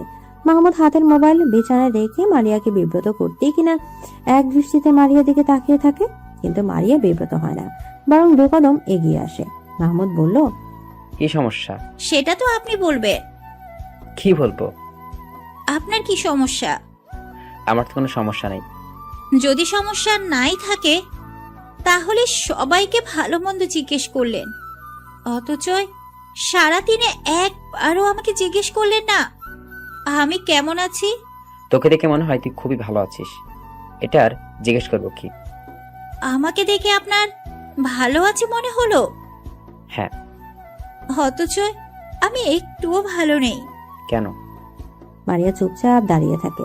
মাহমুদ বিছানা থেকে নেমে আসে। মারিয়ার কাছাকাছি দাঁড়াতে মারিয়া বলল, আপনি সব বুঝেও না বুঝার ভান করেন কেন? কারণ এই বেশি বোঝাটা ভালো কোনো কিছু বয়ে আনবে না, তাই। ভালো কিছুও তো হতে পারে। পারে না। মারিয়া চোখের কোণে পানি টলমল করে ওঠে। বুকে ব্যথা হয়, ফিসফিস করে বলল, মাহমুদ ভাই। মারিয়ার কথা শেষ করার আগে তাকে থামিয়ে মাহমুদ বলল, এত রাতে আমার রুমে এসেছিস কেন? কেউ দেখলে তখন কেলেঙ্কারি হয়ে যাবে। মারিয়ার হঠাৎ এক অপ্রীতিকর কাজ করে বসে। হাঁটু মুড়ে মাহমুদের পা আঁকড়ে ধরে বলল, আপনি আমাকে এত অবহেলা করবেন না প্লিজ। আমার মনে হয় আমি মরে যাব। মারিয়ার কাছে মাহমুদ বিব্রত হয়, হাত দিয়ে মারিয়াকে উঠাতে চায়। মারিয়া কান্না ভেজা গলায় বলল, এত ভালোবাসা আপনার চোখে পড়ছে না? কথা দিচ্ছি আমার মতো করে দুনিয়ায় আর কেউ আপনাকে ভালোবাসবে না। মাহমুদের বুকটা কেমন খা খা করে ওঠে। মারিয়ার কান্না তার একদম ভালো লাগে না। সে মারিয়াকে টেনে তুলে। এই প্রথমবারের জন্য মারিয়ার চোখের পানি পরম যত্নে মুছে দেয়। হাসতে করে বলে, আবার কান্নাকাটি কেন? মারিয়া কোনো কথা বলে না। মাহমুদ খুব কাছ থেকে মারিয়াকে দেখে উপলব্ধি করে সে হারিয়ে গেছে। তবে হারিয়েছে সেটা না জানা থাকলেও এটুকু বুঝতে পারছে অনেক আগেই গোপন কুটিরতে এই নারী জায়গা করে নিয়েছে। সে আস্তে করে বলল, এখন রুমে যা। মারিয়া আর বেহায়া হওয়ার সাহস করে না, চুপচাপ রুমে চলে যায়। সকালে নাস্তার টেবিলে সবাই উপস্থিত। শাহাবুদ্দিন খান মাহমুদকে ছোটবেলা থেকেই খুব আদর করে। নিজের কাঁধে করে কত হেঁটেছেন তার কোনো হিসাব নেই। মাহমুদকে কখনো ভাইয়ের ছেলে মনে করেনি। মাহমুদও তার বড় আপুর সব কথা শোনে। দুজনের সম্পর্ক খুবই সহজ। শাহাবুদ্দিন খান বলল, পড়ালেখা তো শেষ করে নিচ্ছিস, এবার আমাদের এটুকু খুশি এনে দে। মাহমুদ শাহাবুদ্দিন খানের দিকে তাকিয়ে কথাটা বোঝার চেষ্টা করে। সবার মুখে মিটিমিটি হাসি দেখে বড় আব্বুর কথাটা বোধগম্য হয়। কথাটা বুঝে মাহমুদ হেসে ওঠে। ওর হাসি দেখে জয়দিন বেগম বলল, হাসলে হবে না, এবার বিয়ে করে আমাদেরও একটু হাসা। এত তাড়াতাড়ি বিয়ে করবো কেন? কেন, তোর বিয়ের বয়স হয়নি? না। তোর কোনো পছন্দ আছে?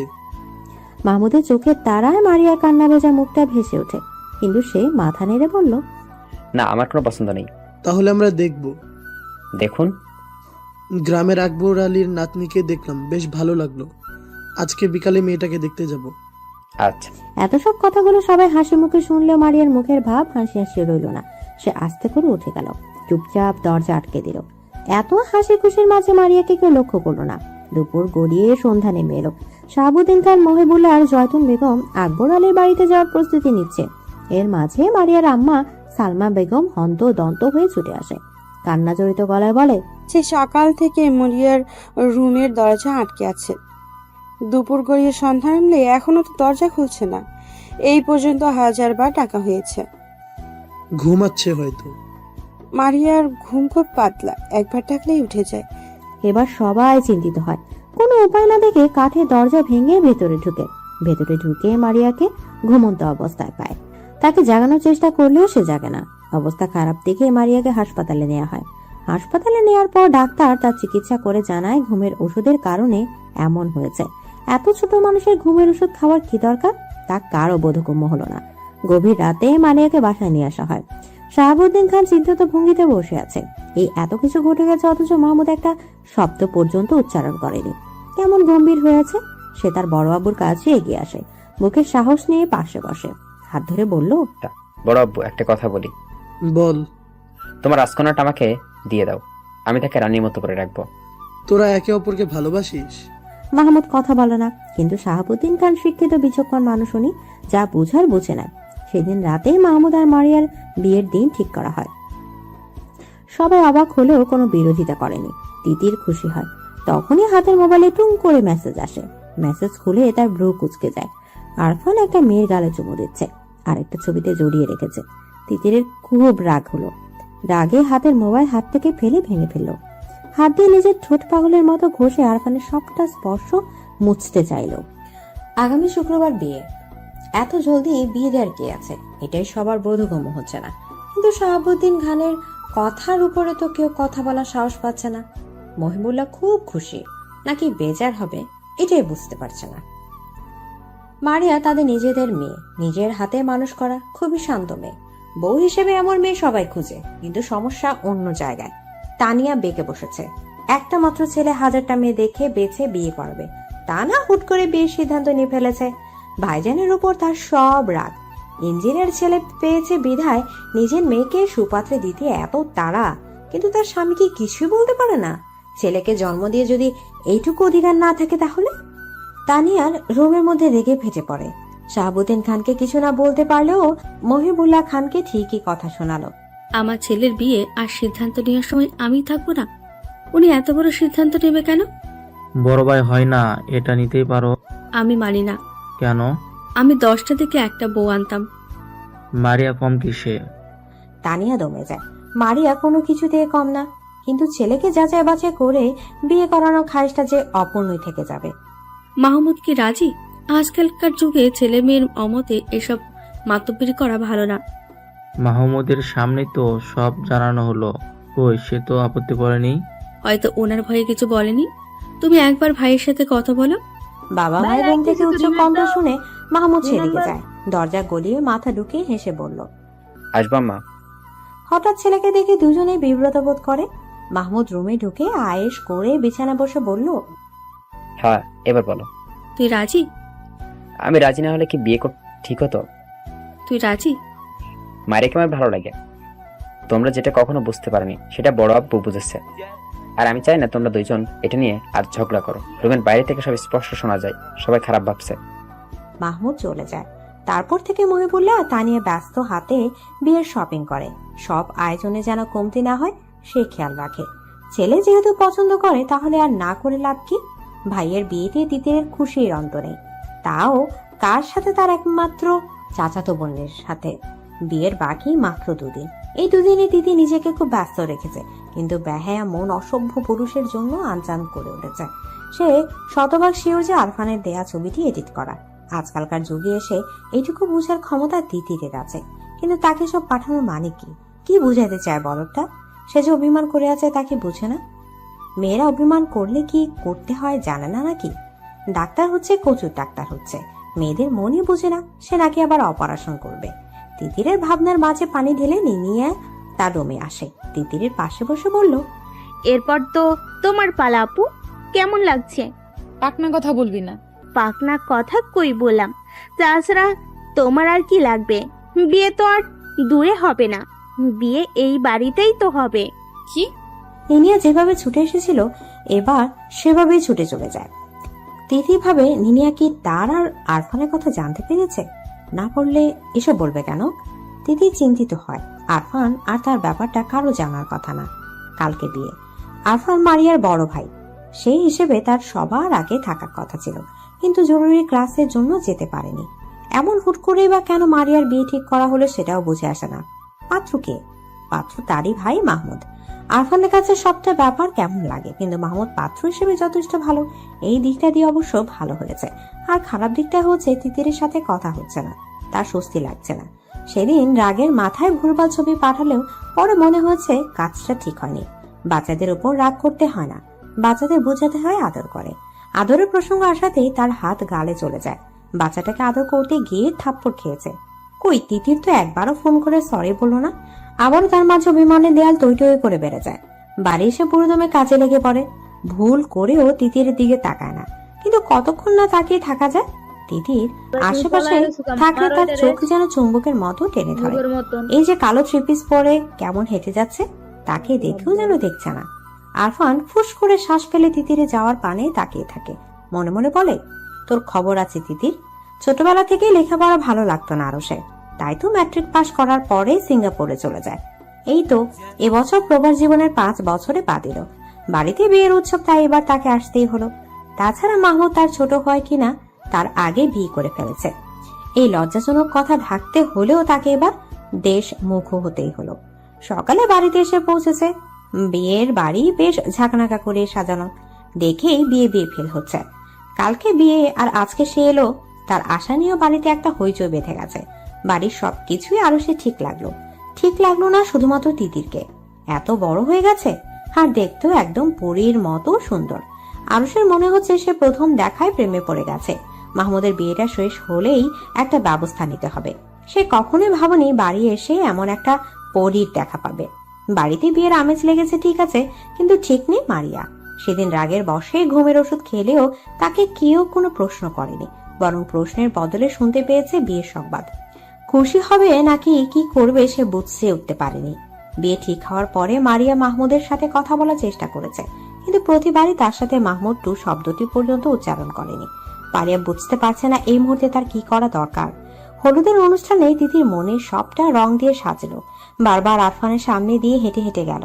আরফানকে দেখে আরুষের সাথে বসে গল্পও করলো, আর এটাও লক্ষ্য করলো যে আরুষ তার দিকে কেমন ড্যাব ড্যাব করে তাকিয়ে থাকে। চোখে মুগ্ধতার ছোঁয়া স্পষ্ট ফুটে উঠেছে। ছেলেদের এমন চোখের দৃষ্টি তিতিরের কেমন লাগে, কিন্তু আরফানকে হিংসাত্মক বানানোর জন্য সে আরুষের সাথে অনেকক্ষণ ধরে গল্প করে হাসে। আরফানের মুখের আদর গম্ভীর, শক্ত হয়, চোখের দৃষ্টি হয় কঠিন। না চাইতেও ফোঁস করে সে নিঃশ্বাস ছাড়ে। তিতির আর আরুষের দিকে তাকালে বুকে জ্বলন হচ্ছে, দম আটকে উঠছে। উফ, তারই ভুল হয়েছে, মেয়েটাকে ছাড় দেওয়া উচিত হয়নি। থাপ্পড় দিক না হয় মেরে ফেলুক, তাও এই পাখিকে জাপটে ধরে রাখা উচিত ছিল। গভীর রাত, ঘড়ির কাঁটা 3টা ছুঁই ছুঁই। বাড়িতে মেহমান ভরপুর। তিতির মারিয়ার সাথে ঘুমানোর জন্য এসেছে, কিন্তু কিছুতেই ঘুম আসছে না। তার মনে হচ্ছে আরফান তাকে দেখেছে। সে উঠে বসে, ঘুমন্ত মারিয়ার দিকে তাকিয়ে আস্তে করে রুম থেকে বেরিয়ে যায়। রুম থেকে বেরিয়ে তিতির স্তব্ধ হয়ে যায়। আরফান রুমের সামনে দাঁড়িয়ে আছে, যেন তারই অপেক্ষা ছিল। তিতির বের হওয়ার পর কোনো কথা বলার সুযোগ না দিয়ে 5 গোলা করে নেয়, তারপর দ্রুত পা ফেলে ছাদে চলে যায়। তিতির পুরোনো সময় নিঃশ্বাস বন্ধ করেছিল। কেউ দেখে ফেলে কিনা ভয়ে বুকটা ছটফট করছিল। আরফানের গলায় তার হাত দিয়ে আঁকড়ে ধরে রেখেছিল। ছাদে গিয়ে আরফান তিতিরকে নামায়। জোরে কয়েকবার নিঃশ্বাস ফেলে রাগে চোখে তাকিয়ে থাকে। তিতির চুপচাপ তাকিয়ে আছে। আরফান তিতিরের উপর হেলে পড়ে, চেপে ধরে তিতিরের ছোট শরীর। তিতির কেঁপে ওঠে, কিন্তু এমন কিছুর জন্য যেন সে আগে প্রস্তুত ছিল। ফিসফিস করে বলে, কেউ আসবে। আসবে না? সরুন। না। তিতির চুপচাপ আরফানের দিকে তাকিয়ে আছে। কেউ কাউকে না বললেও দুজনেই জানে দুজনের মনের কথা। আরফানকে এত কাছ থেকে দেখে মুখটা কেমন করছে, গায়ের মিষ্টি ঘ্রাণে নেশা ধরে যাচ্ছে। তিতির বিভোর হয়ে তাকিয়ে থাকে। আরফান তিতিরের হাতের আঙুলের ভাঁজে নিজের হাত ছুঁয়ে বলল, আরশ ভাইয়ের এত কাছে কেন গেলি? ভাইয়া না, এমনি গল্প করলাম। আরফান তিতিরের গালে ছোট চুমু দিয়ে বলল, তুই কোনো ছেলের কাছে গেলে আমার একদম ভালো লাগে না। আরে যাব না। আপনি কেন অন্য মেয়ের সাথে ছবি তুললেন, তাও এত খারাপ ভাবে? এডিট ছিল গাধি। আমি বুঝেছি। আমার পাখি তো তাই সব বুঝে। তিতির আর আরফান একে অপর দিকে বিভোর হয়ে তাকিয়ে থাকে। তিতির আরফানের গালে হাত ছুঁয়ে আস্তে করে বলল, সেই দিনের জন্য সরি, আমার ভুল হয়েছিল। ভালোবাসি তিতির পাখি, তোর মনে একটু জায়গা দিবি? আমি তোকে হিনা খুবই কষ্টে থাকি, মরে যাওয়ার প্রয়াস হয়, আমায় আরো বেশি দিন বাঁচতে দিবি? তিতির উত্তরে শক্ত করে আরফানকে জড়িয়ে ধরে, ফিসফিস করে বলল, খুব ভালোবাসি। আরফান তিতিরে ভালোবাসা সাড়া দেয়। আজকে ভালোবাসা দুষ্টু মিষ্টি ছোঁয়া দুজনেই সম্মতিতে হয়, ভালোবাসা গভীর হয়, দুজনের শ্বাস ঘন হয়ে মিলে মিশে একাকার হয়ে যায়। তিতির আদরে গুঙ্গিয়ে ওঠে, শক্ত করে আঁকড়ে ধরে আরফানের হাতের বাহু। আরফান হাসে, ফিসফিস করে বলল, এইটুকু আদরে এমন বেহাল দশা, তাহলে পরে কি হবে? তিতির হাসে, সে হাসিতে মিশেছিল এক রাশ লজ্জা। সে আরফানের বুকে মুখ লুকায়। আকাশে থালার মতো গোল চাঁদটা দুজনের ভালোবাসা দেখে হাসে। এভাবে যদি পূর্ণতা পেত তারা, সারা জীবন যদি এভাবে আগলে রাখা যেত, তার তিতিরকে। খুব ধুমধামে আনন্দের সাথে বাড়ির প্রথম বিয়ে অনুষ্ঠিত হলো। প্রথমে সবার মনে একটু নাকশ থাকলেও পরবর্তীতে মাহমুদের মনের কথা সবাই জানলে সবাই বেশ খুশি হয়। সানন্দে শাহাবুদ্দিন খানের কথা মেনে নেয়। বাড়ির মেয়ে বাড়িতেই থাকলো, ছেলের বউ হিসেবে বাড়ির শান্ত মেয়েটাকেই আনলো। এর চেয়ে আনন্দের আর কি হতে পারে? আপন বোন আর চাচাতো ভাই দুজনের বিয়েতে কোনো কিছু কমতি রাখতে রাজি না আরফান। মারিয়াকে পরীর মতো করে সাজানো হয়েছে। মারিয়াকে গম্ভীর মুখ মাহমুদের সাথে বসে ছবি তোলা হয়। মারিয়া কাঁচুমুচু করে মাহমুদের দিকে তাকায়। বরবেশে মাহমুদকে দেখার তীব্র ইচ্ছা দমিয়ে রাখতে পারেনি। সে তাকানোতে মাহমুদ তার দিকে রাগী চোখে গম্ভীর দৃষ্টি নিয়ে দেখে। মাহমুদের এমন দৃষ্টি দেখে মারিয়া ভরকে যায়। সোজা তাকিয়ে ভাবে, মাহমুদ এভাবে তাকাচ্ছে কেন? সে তো এখন তার স্ত্রী, তাহলে এভাবে তাকাবে কেন? একটু নরম করে আদর মাখা চোখে তো তাকাতেই পারতো, তাই না? নাকি মাহমুদ তাকে বিয়ে করে সুখী না? হাজারো চিন্তায় জর্জরিত হয়ে মারিয়ার মন খারাপ হয়ে যায়। মুহূর্তেই মুখের রং বদলে যায়। আরফান ছবি তুলছিল। সদ্য বিবাহিত স্বামী স্ত্রীর এমন গম্ভীর রূপ দেখে বলল, দুজন একটু হাস, মুখটা এমন করে রেখেছিস কেন? আরফানের কথায় দুজনেই হাসার চেষ্টা করে। তিতির পাশ থেকে বলল, ভাই একটু কাছে যাও, এত দূরে বসেছো কেন? তিতির কথায় মাহমুদের খুব রাগ হয়। চোখ পাকিয়ে বোনের দিকে তাকায়, ঠিক আছে, কিন্তু এত মানুষের মাঝে কিছু না বলে বাধ্য ছেলের মতো কাছে যায়। রোমান্টিক ভঙ্গিমায় কয়েকটা ছবি তুলে আবার আগের অবস্থানে বসে পড়ে। একটু সময়ের জন্য মাহমুদ যখন কাছে এসেছিল, তখন মারিয়ার বুকটা ধুকপুক করে জানান দিচ্ছিল মাহমুদ তার স্বামী, তার একান্ত ব্যক্তিগত পুরুষ। এই পুরুষটা কাগজে কলমে তার নামে লেখা হয়ে গেছে, এখন অন্তরে লেখা বাকি। মাহমুদের অন্তরে মারিয়া আছে কি নেই তা সে জানে না, অবশ্য আস্তে আস্তে জেনে নেবে। তার দৃঢ় বিশ্বাস সে মাহমুদের ভালোবাসা জয় করেই নেবে। মারিয়া আবার এটাও ভাবে যে মাহমুদ রাজি না হলে কি আর বিয়ে হতো? সব প্রশ্নের উত্তর রাতেই মিলবে। তিতির আজকে লুকিয়ে বেড়াচ্ছে। এতদিনে চেনা চাচাতো ভাইকে নিজের সঙ্গী হিসেবে ভাবতেই লজ্জায় গাল ভারী হচ্ছে। না চাইতে মুখে লাজুক হাসি চলে আসছে। আরফানের মুখোমুখি হলে রাতের টুকরো ভালোবাসার মুহূর্ত সিনেমার পর্দার মতো চোখের সামনে ভেসে উঠছে। এত করে লজ্জা রাঙা মুখের লাল আবার পরিমাণ যেন তরতর করে বাড়ছে। আরফানও কম দুষ্ট না, সে তিতিরকে দেখলেই চোখ মারে। দুষ্টুমি মাখা চোখে বারবার তার দিকে তাকাচ্ছে। তিতি নিজেকে যথাসম্ভব সংযত রাখছে। তার কেন জানি মনে হচ্ছে তার মনের কথা বাড়ির সবাই জেনে যাবে। রাত 11টা। বাসর ঘর সাজানো হয়েছে। সাদা ফুলের মাঝে লাল বেনারসি পরে মারিয়া জড়সড় হয়ে বসে আছে। মাহমুদকে পাওয়ার তীব্র ইচ্ছে ছিল, আর সেটা যে এতটা সহজে পেয়ে যাবে তা সে কখনো ভাবেনি। ভালোই ভালোই বিয়েটা তো হলো, কিন্তু এখন তার নার্ভাস লাগছে, ভয়ে গলা শুকিয়ে আসছে।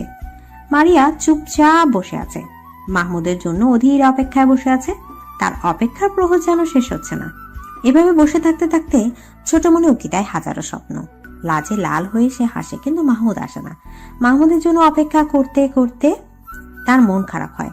নতুন বউকে এতক্ষণ বসে রাখার কোনো মানে আছে? জড়া তো 1টা বাজে। মাহমুদ ঘরে আসে। কাঠের ভারী পাল্লা লাগানোর শব্দে মারিয়া দরজার দিকে তাকায়। মাহমুদ চকিতে নয়নে একবার মারিয়ার দিকে তাকিয়ে আবার চোখ ফিরিয়ে হ্যাঙ্গার থেকে কাপড় নিয়ে বাথরুমে কাপড় পাল্টাতে চলে যায়। মারিয়া আশায় ছিল মাহমুদ আসলে সে লাজুক হয়ে তাকে সালাম দেবে, মাহমুদ কথা বলবে, আরো কত কি। কিন্তু এই পুরুষে পরি তুলল এমন বউকে অবহেলা করে বাথরুমে চলে গেল। কিছুক্ষণ পর মাহমুদ বেরিয়ে আসে। মারিয়াকে তার দিকে তাকিয়ে থাকতে দেখে বলল, কাপড় চোপড় পাল্টে শুয়ে পড়ো, অনেক রাত হয়েছে। এই কথাটা বলতে বলতে মাহমুদ বিছানার ফুল সরিয়ে আস্তে করে পাশ ফিরে শুয়ে পড়ে। মাহমুদের কাছে মারিয়া স্তব্ধ হয়ে যায়, ঠোঁট কেঁপে ওঠে, চোখের কোল বেয়ে গড়িয়ে পড়ে পানির ধারা। মাহমুদের এই অবহেলা সে সহ্য করতে পারে না। বুকে অসামান্য ব্যথা অনুভব হয়। নিশ্চুপ কান্নায় নিঃশ্বাস বন্ধ হয়ে আসে। বাসর রাত নিয়ে সবারই কত স্বপ্ন থাকে। মারিয়ারও ছিল। মাহমুদকে নিয়ে নতুন জীবনে পা দেওয়ার ইচ্ছেটা কত রঙিন ছিল, কিন্তু মাহমুদ এমন করছে কেন? মারিয়া কান্না ভেজা চোখে মাহমুদের দিকে তাকিয়ে আছে। তার এখন মনে হচ্ছে মাহমুদ উঠে বসে হেসে ফেলবে আর তাকে জড়িয়ে ধরে বলবে মজা করেছে, কিন্তু না, ঘড়ির কাঁটা টিকটিক করে বয়ে যাচ্ছে। মাহমুদ তো আর ওঠে না। মারিয়া ফুপিয়ে ফুপিয়ে কাঁদে, নিজের অপরাধ কোথায় তা বুঝতে পারে না। ছোট মেয়ে কাঁদতে কাঁদতে বিয়ের ভারী কাপড় পাল্টানোর কথা ভুলে খাটের এক পাশে জড়সড় হয়ে ঘুমিয়ে পড়ে। কান্নার ফোফানোর শব্দ বন্ধ হওয়ার পর মাহমুদ উঠে বসে। গভীর চোখে অপলক তাকিয়ে থাকে লাল টুকটুকে বউটার দিকে। এতক্ষণ সে সজাগ ছিল। মারিয়ার প্রতিটা কান্নার শব্দ তার কর্ণগোচর হয়েছে। ঘুমন্ত বউটার দিকে তাকিয়ে স্বস্তির নিঃশ্বাস ফেলল। নিজের একটু কষ্ট হলে মারিয়ার এই শাস্তিটা পাওয়া প্রাপ্য। হাত বাড়িয়ে মারিয়ার কান্না ভেজা ফ্যাকাশে গাল ছুঁয়ে দেয়। খুব ভোরে মারিয়ার ঘুম ভেঙে যায়। পাশে ঘুমন্ত মাহমুদকে দেখে নতুন জীবনে পদার্পণের কথা মনে পড়ে যায়। মাহমুদকে সারা জীবনের জন্য নিজের করে পেয়েছে বলে খুশি লাগছে, আবার তাকে এমন প্রত্যাখ্যান করেছে বলে কষ্টও লাগছে। মারিয়া ঘুম ভাঙার কারণ হিসাবে আবিষ্কার করলো গায়ের ভারী কাপড় আর গহনাগুলো। এগুলোর কারণে গরমে ঘুম ভেঙে গিয়েছে। নতুন বউ হিসেবে আজকে তার নতুন শাড়ি পরার কথা। সে অনুযায়ী মারিয়া নতুন কাপড় হাতে নিয়ে বাথরুমে ঢুকে যায়।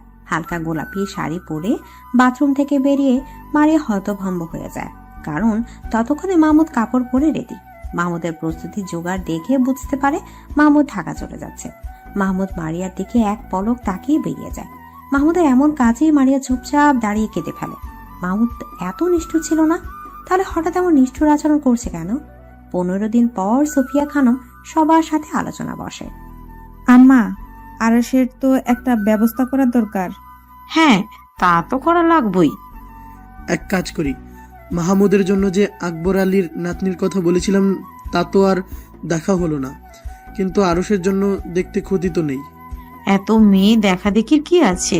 আমাদের ঘরেই যখন এত সুন্দর পড়ে আছে, তখন আর বাহিরে যাব কি দরকারে? জয়তুন বেগমের কথায় সবাই চমকে যায়। উনি যে তিতিরের কথা বলছে এটা কারো বোঝার বাকি নেই। তিতিরের মা প্রতিবাদ করে, বলল, আম্মা, দিদি তো অনেক ছোট, এসব বলবেন না। তুমি চুপ থাকো, মহিলাদের এত কথা ভালো না। আম্মা, তিতিরকে কিভাবে বিয়ে দেব? ও তো ছোট। মারিয়াও তো তিতিরের বয়সী। মাশাল্লাহ, কি সুন্দর বিবাহিত জীবন। না, বুবু তা হয় না। আমার একটা মেয়ে, আমার অনেক স্বপ্ন। আমার ছেলে কি ফেলানো? বেয়াদবের মতো তর্ক করবি না। আমার ছেলের কাছে তোর মেয়ে যত সুখে থাকবে, অন্য কোথাও এমন সুখ পাবে না। আমার ছেলের মতো এমন ছেলে পাবি? তানি এবার কেঁদে দেয়। স্বামী আর ভাসুরের দিকে তাকিয়ে বলল, আমার মেয়ে আমি বিয়ে দেব না। এত কথার দরকার কি? আরশের সাথেই তিতিরের বিয়ে হবে, আর এটাই আমার সিদ্ধান্ত। আমার সিদ্ধান্তই এই বাড়ির চূড়ান্ত কথা।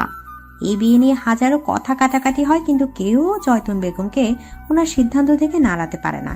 শেষে জয়তুন বেগম বলল, আমার ছেলে হিসেবে যদি আমার কথা না রাখিস, তাহলে আমার মরা মুখ দেখবি। বুড়া বয়সে আমি কলঙ্ক করে মরব। মায়ের এমন কথার পরে আর কোনো কথা হয় না। ছেলেরা আর কিছু বলার সাহস পায় না। আরশের সাথে তিতিরের বিয়ে ঠিক হয়। কলেজ থেকে বাড়ি এসে সব শুনে তিতির গলা ছেড়ে কাঁদে। দেয়ালের সাথে কপাল আঘাত করে কপাল ফুলে রক্তাক্ত করে পারে। চিৎকার করে করে বলে, আম্মা, আমি কিন্তু বিয়ে করব না। এই বুড়িকে বিয়ে দাও। আমাকে কেউ বিয়ের কথা বললে আমি বিষ খেয়ে নিব। মেয়ের মুখে এমন কথা শুনে মহিবুল্লাহ খান এগিয়ে আসে। ওনার আম্মাকে উনি অনেক মান্যগণ্য করেন। মেয়ের গালে থাপ্পড় দিয়ে বলল, এত কথা বলছিস কেন? বিয়ে ঠিক হয়েছে, বিয়ে হবে, এত কথা বলবি না। তিতির রুমে গিয়ে আরফানকে ফোন দেয়, কিন্তু ফোন বন্ধ। বন্ধ ফোনের দিকে তাকিয়ে তিতির কেঁদে দেয়। তিতির সিদ্ধান্ত নেয় যে আরমানের কথা সবাইকে বলে দেবে। চুপ থেকে প্রিয় মানুষকে হারানো কোনো মানে হয় না। শেষবারের মতো সে আরফানের নাম্বারে ফোন দেয়। এবার ফোন রিসিভ হয়।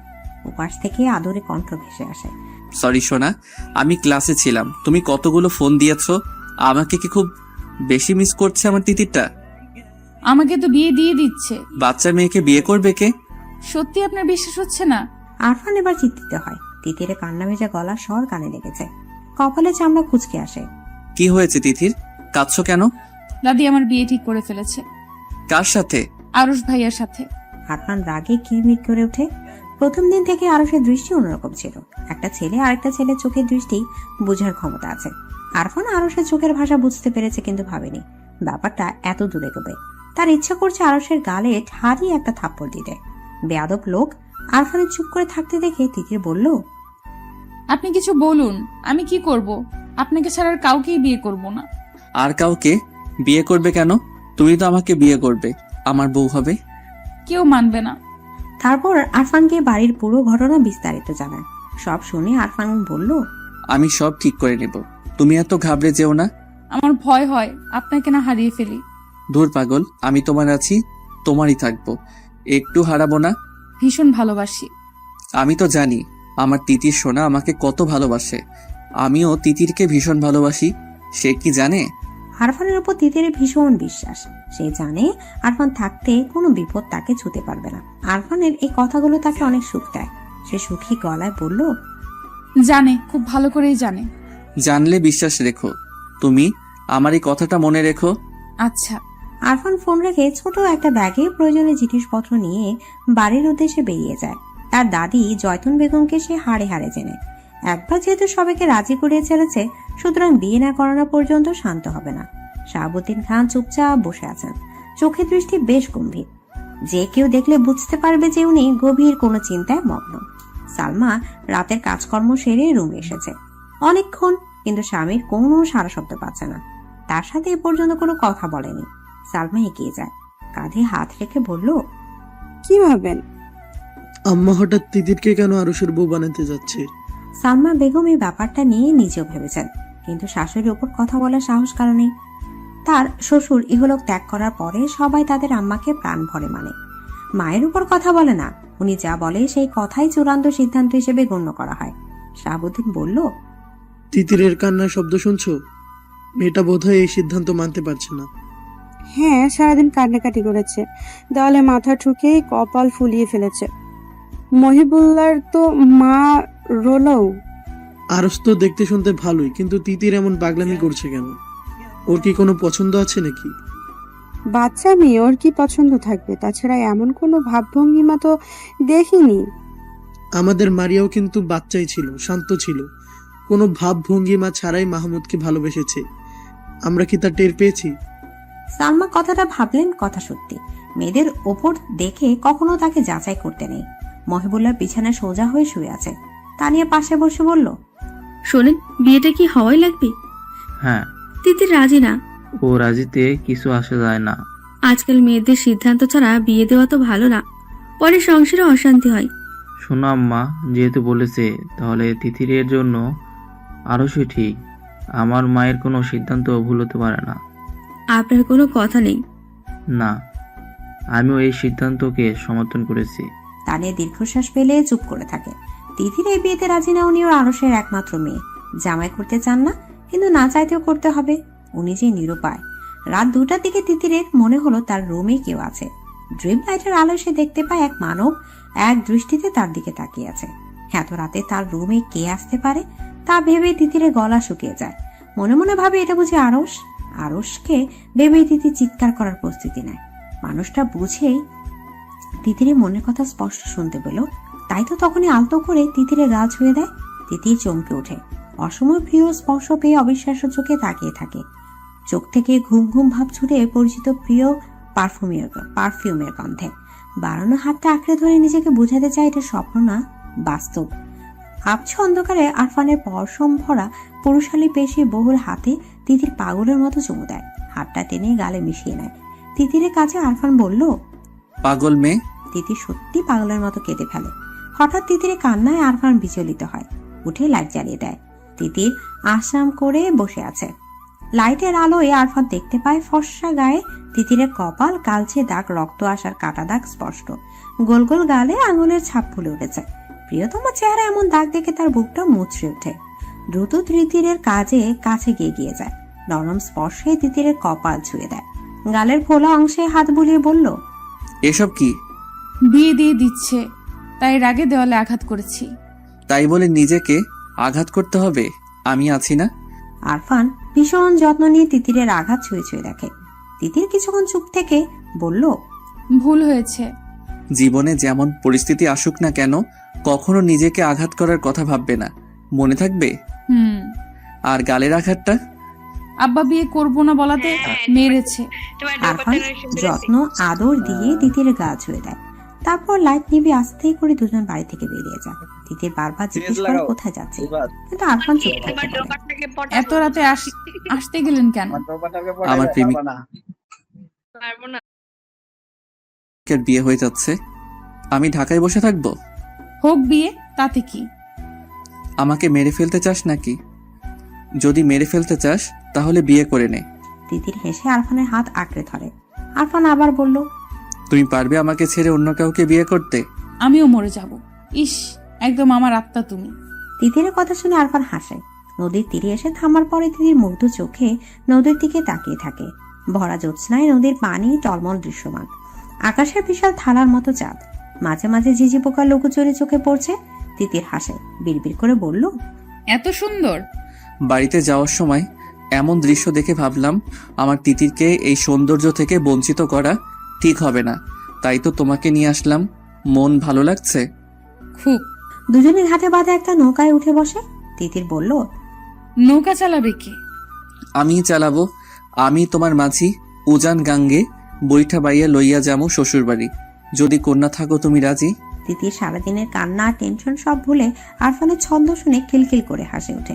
ভীষণ আহ্লাদে গলায় বলল, মাছি, আমারে তোমার মন মাঝারে নিয়ে যাও, যেখানে কেউ খুঁজে পাবে না। আরেকটু অপেক্ষা করো সুন্দরী, এই মাঝি তোমাকে সমুদ্রে ডুবিয়ে আবার উঠাবে। সাঁতার জানো তো? সাঁতার জানি না, তবে মাছির সাথে থাকতে চিন্তাও করি না। মাঝি শিখাবে। হ্যাঁ, খুব ভালো করে শিখাবো। তিতির নৌকার পাটাতনে মাথা রেখে শুয়ে পড়ে। আরফানের দিকে তাকিয়ে বলল, সারা জীবনের জন্য তুমি আমার মাছি হয়েই থেকো, আমার উজান ঘাটের মাছি থাকবো।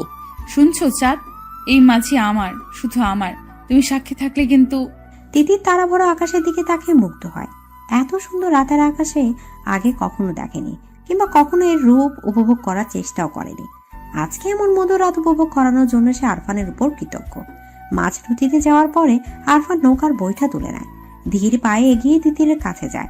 আরফানের উপস্থিতিতে তিতির চোখ খুলে তাকায়, মিষ্টি করে হাসে। আরফান দাঁড়িয়ে থাকে। আরফানকে দাঁড়িয়ে থাকতে দেখে তিতিরও দাঁড়ায়। দুজন দাঁড়ানোর জন্য নৌকা দুলে উঠে। ভয় পেয়ে তিতির আরফানের হাত আঁকড়ে ধরে।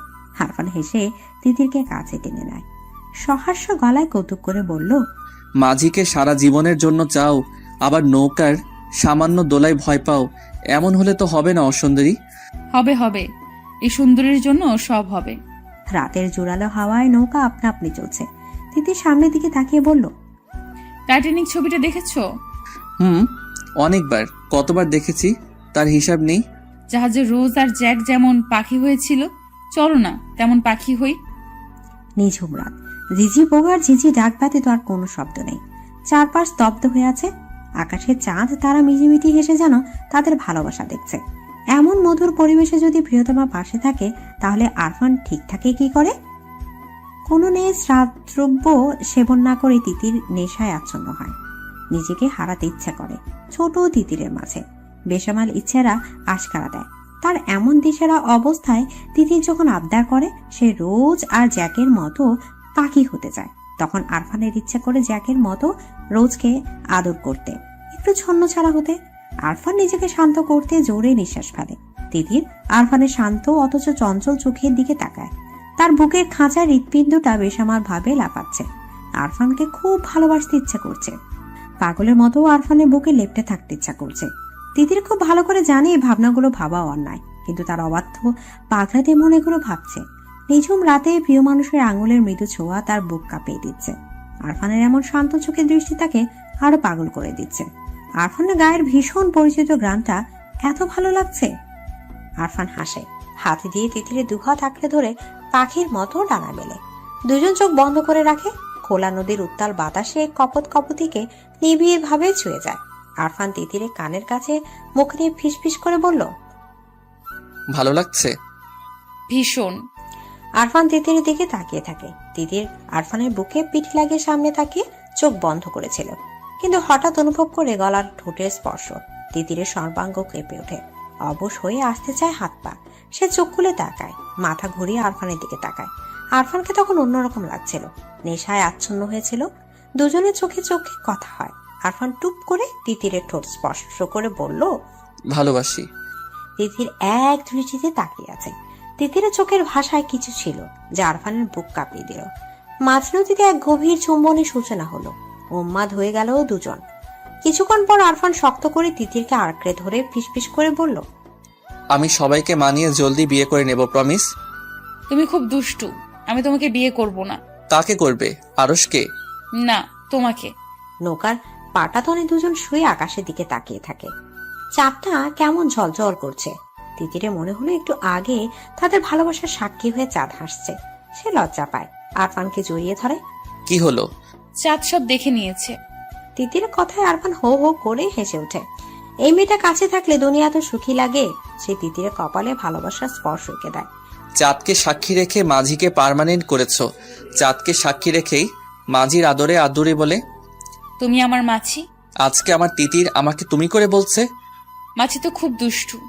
আরফান হাত বাড়িয়ে নদী থেকে পানি এনে তিতিরের গায়ে দেয় আর বলে, মাঝিরা দুষ্টুই হয় গো সুন্দরী।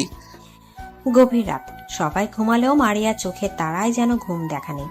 মাহমুদ তার ঘুম করে নিয়েছে। কি নিদারুণ ব্যথায় তাকে জড়িয়ে রেখেছে, তাকে লোকটা জানে। মেয়ে এত নিষ্ঠুর, এটা মারিয়া জানা ছিল না। আগে না হয় মারিয়া ওনার কেউ ছিল না, কিন্তু এখন তো মারিয়া ওনার স্ত্রী। এটা মানা গেল যে সারাদিন কাজ নিয়ে ব্যস্ত থাকে, তাই না মারিয়ার কথা মনে পড়ার সময় পায় না। কিন্তু রাতেও কি কাজ করে? এমন একান্ত নিরিবিলি রাতে কি তার কথা মনে হয় না? মাহমুদের কথা ভাবতে ভাবতে মারিয়ার গাল ভিজে ওঠে। কান্না করা যেন তার নিয়মিত রুটিন হয়ে গিয়েছে। মাহমুদ বাড়ি আসে না, এটা একরকম শাস্তি। কিন্তু মোবাইলের নাম্বার ব্ল্যাক লিস্টে রাখার মানে কি? মারিয়া যে যোগাযোগ করবে এমন একটা রাস্তাও সে খুলে রাখেনি। মারিয়া হঠাৎ বুঝতে পারে তার মোবাইলটা মৃদু কেঁপে উঠেছে। সে পানি ভরা চোখে ঝাপসা দৃষ্টি মেলে মোবাইলের দিকে তাকায়।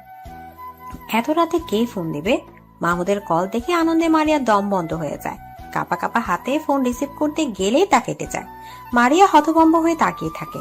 ফোন রিসিভ করার আগেই কেটে গেল। আফসোসে মারিয়া মরে যেতে ইচ্ছা করলো। তখনই আবার ফোন এলো। মারিয়া সাথে সাথে রিসিভ করে, কিন্তু কথা বলতে পারে না। কোন এক অজানা কারণে তার গলা দিয়ে কথা আসছে না। মাহমুদ বোধহয় তার কথায় অপেক্ষায় ছিল। সে চুপ দেখে মাহমুদ বলল, মারিয়া। মারিয়া কেঁপে ওঠে। চোখ বন্ধ করে মাহমুদের গলার স্বর অনুভব করে। মাহমুদ আবার বলল, ঘুমিয়ে গেছো? না। এত রাত হলো, ঘুমাওনি কেন? আপনি বাড়ি আসেন না কেন? বাড়ি আসবো কেন? কেন আসবেন জানেন না? ও আচ্ছা। কি আচ্ছা? আসতে হবে না। তুমি কি আমার উপর রাগ করে আসছো? না। মারিয়া শোনো, হুম। তোমার জন্য একটা সারপ্রাইজ আছে। কি সারপ্রাইজ? কালকে বাড়ি আসছি। মারিয়ার হাত পা ঠান্ডা হয়ে যায়। তাকে একরাশ লজ্জা এসে জাপটে ধরে। সে কট করে ফোনটা কেটে দেয়। ইস, এত লজ্জা লাগছে কেন? সকালে ঘুম ভাঙার পর তিতিরের ঠোঁটের কোণে মিষ্টি হাসি লেগে থাকে। খুশি মনে নাস্তা করতে যায়। খাবার টেবিলে এমন হাস্যোজ্জ্বল চেহারা তিতিরকে দেখে সবাই অবাক হয়। কালকে সারাদিন বিয়ে করবে না বলে কান্নাকাটি করছে, আর আজকে কিনা এত খুশি। সবাইকে তার দিকে এমন করে তাকিয়ে থাকতে দেখে তিতির ভ্রু কুচকায়। ইশারায় জিজ্ঞেস করে, কি? জয়তুন বেগম আরফানের মা সালমার দিকে তাকিয়ে বলল, দেখেছো সালমা, বিয়ের কথা শুনলে প্রথম প্রথম মেয়েরা একটু কাঁদেই, তারপর ঠিক হয়ে যায়। জয়তুন বেগমের কথা শুনে তিতিরের মুখে হাসি উবে যায়। সে যে আরফানের সান্নিধ্যে এসে এমন খুশি হয়েছে তা কি করে বুঝবে? মুখ অন্ধকার করে বলল, এই জন্যই কি হাসতেও পারবো না? আমি বলেই দিয়েছি বিয়ে করব না। তুমি বেশি বুঝো দাদি। মহিমুল্লাহ তার মায়ের প্রতি অগাধ সম্মান। তার মায়ের মুখের উপরে কথা বলা একদম পছন্দ করেন না। মেয়ের এমন চটাং চটাং কথায় উনি বিরক্ত হয়। রেগে বলল, তোমাকে জন্ম দিয়ে বড় করেছি, এবার বিয়ে দেব। একদম বেশি কথা বলবে না, আমার সবার থেকে ভালো বোঝে। উনি যেহেতু বলেছে বিয়ে দিতে, তাহলে বিয়ে হবেই, বরং মঙ্গলজনক হবে। তিতি স্তব্ধ হয় তার আব্বার দিকে তাকিয়ে আছে। মঙ্গল? আরফানকে ছাড়া তার কোনো কিছু মঙ্গল হবে না। ওনাদের সবার মনোভাব দেখে মনে হচ্ছে যে কোনো মুহূর্তে বিয়ে হয়ে যেতে পারে। সে আশেপাশে মাথা ঘুরিয়ে আরফানকে খুঁজে, কিন্তু কোথাও আরফান নেই। তিতির বিমর্ষ হয়। আরফান তাকে বলেছিল সে সবাইকে বুঝিয়ে বলবে, কিন্তু এখন এই মুহূর্তে মানুষটাকে দেখতে পাচ্ছে না, অথচ এখনই কথাটা বলার সুযোগ ছিল। তিতির খাবার রেখে উঠে তার রুমে চলে যায়। তার পিছু পিছু আরশও যায়। সবাই যেন ব্যাপারটা দেখেও দেখলো না। ওনাদের ধারণা দুজনের বিয়ে হবে। এখন একটু আলাদা কথা বলতেই পারে। আরশ গিয়ে তিতিরের খাটে বসে। তিতির আরশের দিকে তাকিয়ে বলল, কি ব্যাপার ভাইয়া, এখানে এসেছেন কেন?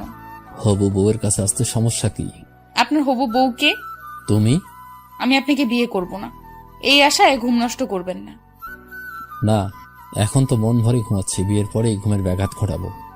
আরফান হাই তুলতে তুলতে রুমে ঢুকে তিতিরের বিছানায় শুয়ে আরশের দিকে তাকিয়ে বলল, ঘুমের ব্যাঘাত ঘটাবেন কেন? সুখে না দুঃখে? তিতিরের বিছানায় আরফানকে এমন সহজ স্বাভাবিকভাবে শুয়ে থাকতে দেখে আরশ বিরক্ত হয়। তার প্রশ্ন বলল, বিয়ের পর মানুষ নিশ্চয় সুখে থাকে। এত পড়ালেখা করে কি করলি যদি এটাই না বুঝিস? না মানে দুঃখেও তো ঘুম আসতে পারে। তিতির আমাকে কোনো দুঃখ দেবে না, তাই না তিতির? আমি তো আপনাকে বিয়েই করব না। তিতিরের কথায় আরফান হো হো করে হেসে ওঠে। আরশ বলল, তা আজকে রাতেই দেখা যাবে।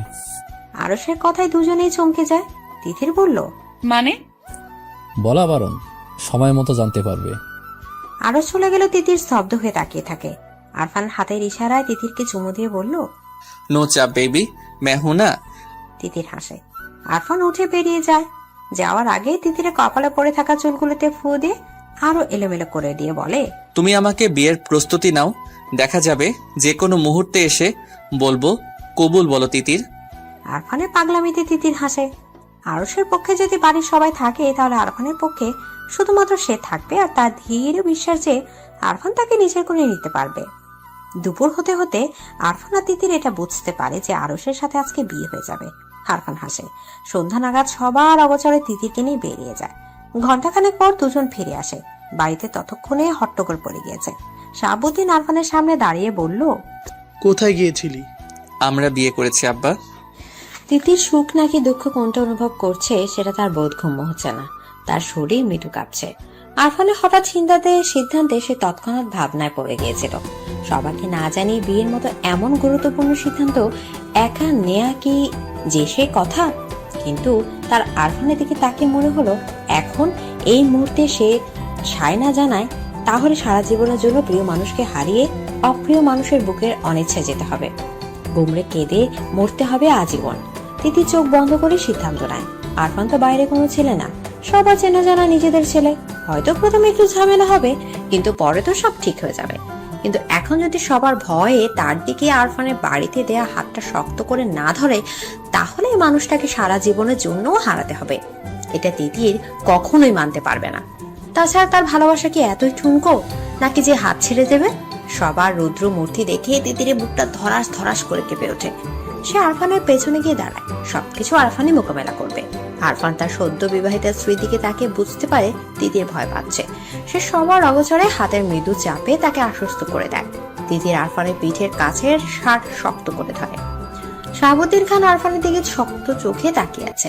আরফান সবার দিকে তাকিয়ে মনোভাব বোঝার চেষ্টা করছে। শাহাবুদ্দিন খান কোনো কথা না বলে ঠাস করে আরফানের গালে থাপ্পড় দিয়ে ফেলে। ওনার এমন কাজে উপস্থিত সবাই হতভম্ব হয়ে যায়। শাহাবুদ্দিন খান আর মারার আগে সালমা বেগম ছেলেকে আঁকড়ে ধরে বাধা দেয়। গায়ে হাত তুললেন কেন? ছেলে কি এখনো ছোট আছে?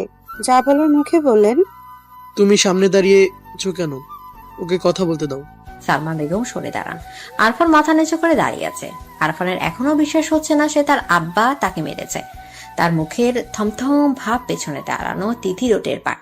সে ডুকরে কেঁদে ওঠে। শাহাবুদ্দিন খান বলল, এমন কাজ করার মানে কি? বিয়ের বয়স হয়েছে না? বিয়ের বয়স হলে আমাকে বলতি। তাছাড়া বিয়ে করার জন্য কি দেশে আর কোনো মেয়ে ছিল না? ওর ভাই আমার বোনকে বিয়ে করেছে, তাই আমি ওকে বিয়ে করেছি। আরফানের এমন যুক্তি শুনে সবাই হতভম্ব হয়ে যায়। জয়তুন বেগমের সিদ্ধান্ত যে আরফান তাদের এমন হাতের তুড়িতেই নষ্ট করে দেবে তা কে জানতো? উনি রাগে লাল হয়ে বলল, বিয়াদবের মতো কথা বলিস না। আরফান তার দাদির দিকে তাকায় কিন্তু কিচ্ছু বলে না। শাহাবুদ্দিন খান বলল, মাহমুদ মারিয়াকে বিয়ে করেছে বলে তুই তিতিরকে বিয়ে করেছিস? হ্যাঁ। এটা কোনো কারণ হতে পারে না, সঠিক কারণ বল। এটাই কারণ। শাহাবুদ্দিন খান ওনার ছেলেকে ভালো করে চেনেন। ছেলের মুখের কথা এক, চোখের ভাষা এক। উনি গম্ভীর গলায় বলল, থাপড়ে দাঁত ফেলে দেবো বেয়াদব। আরফান তার আব্বার রাগ সম্পর্কে ধারণা আছে। সে গম্ভীর গলায় কারণটা বলল। মুখের ভাব এমন যেন খুবই গুরুত্বপূর্ণ কার্য সম্পাদন করেছে। আমি তিতিরকে ভালোবাসি। আরফানের এমন সরল স্বীকারোক্তিতে সবাই হতবাক।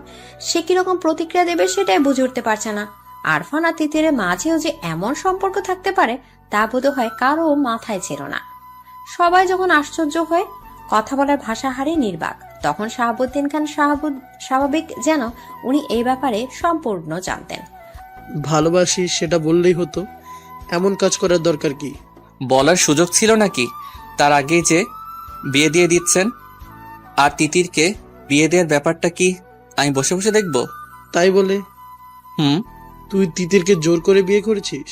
আরফান তিতিরের দিকে তাকায়, যেন তিতিরের থেকে প্রেমের স্বীকারোক্তি শুনতে চাইছে। তিতির যেন আরফানের চোখের ভাষা নিমিষে বুঝে গেল। সে কাঁপা কাঁপা অধর মিলে আর বড় আব্বুর দিকে তাকিয়ে বলল, বড় আব্বু, এই বিয়েতে আমার সম্মতি ছিল। যতন বেগম ওনার ছোট ছেলের দিকে তাকায়। মহিবুল্লাহ খান যদিও রেগেছিলেন, ভাই যেখানে নিজের ছেলেকে শাসন করছে সেখানে উনি আর কি বলবেন ভেবে পান না। কিন্তু এখন মেয়ের কথা শুনে ওনার মাথায় রক্ত চড়ে উঠে যায়। ক্ষিপ্ত গতিতে মেয়ের দিকে যায়। আরফানের পেছন থেকে তিতিরকে টেনে সামনে এনে তাকে মারতে প্রস্তুত হয়। তিতিরকে আঘাত করার আগে আরফান আবার তিতিরকে আগলে নিজের কাছে নিয়ে বলল, খবরদার চাচ্চু, তিতির এখন শুধুমাত্র আপনার মেয়ে না, সে এখন আমার স্ত্রী। আর আমার সামনে আমার স্ত্রীকে আঘাত করার কথা ভাববেন না। আরফানের এমন প্রতিরোধী মনোভাব সবার দিকে তাকিয়ে থাকে। তানিয়া বেগম সুখী হবেন নাকি মেয়ের উপর রেগে যাবেন তা ঠিক বুঝতে পারছে না। শাশুড়ির পছন্দ অনুযায়ী বিয়ে হওয়ার চেয়ে আরফানের কাছে বিয়ে হতে যেন ঢের ভালো হয়েছে। ডাক্তার জামাই তানিয়া বেগম হাসি হাসি মুখে মেয়ে আর মেয়ে জামাই দিকে তাকিয়ে আছে।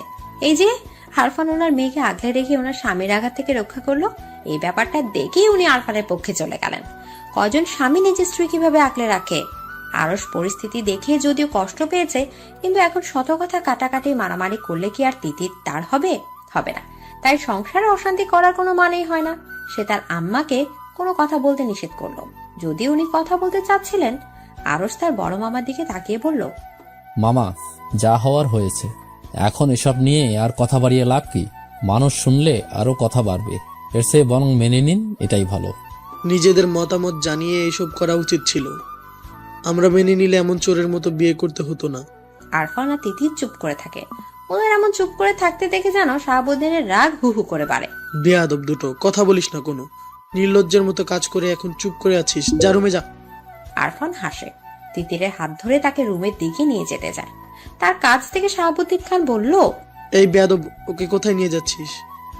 আমার রুমে। কেন? আমার বউ তো আমার রুমেই থাকবে। সালমা, এই বেয়াদবকে বলো এমন অনুমতিবিহীন নির্লজ্জের মতো বিয়ে করছে, কিন্তু তিতিরের ইন্টারমিডিয়েট পাশ করার আগে যেন ওর দিকে পা না বাড়ায়। বেয়াদব ছেলে নিজের গোল্লায় যাবে, মেয়েটাকেও নেবে। আরফান হতবিহ্বল চোখে তার আব্বার দিকে তাকিয়ে থাকে। এটা কি ধরনের শাস্তি? বউ কাছে না দিয়ে শাস্তি দিয়ে কি তাকে মেরে ফেলতে চাইছে? তার মনে হচ্ছে এই শাস্তির চাপে সে মরে যাবে। সবাই গম্ভীর মুখে যার যার রুমে চলে গেল। তিতিরও আরফানের দিকে তাকিয়ে তার রুমে চলে যায়। আরফান চুপচাপ তার রুমে চলে যায়। বিয়ে করলো কেন যদি বউ কাছে না থাকে? মাহমুদ বাড়ি এসে সব শুনে কিছুক্ষণ থমকে বসেছিল। আরফান তিতিরকে পছন্দ করে সেটা তার চোখেই পড়েনি।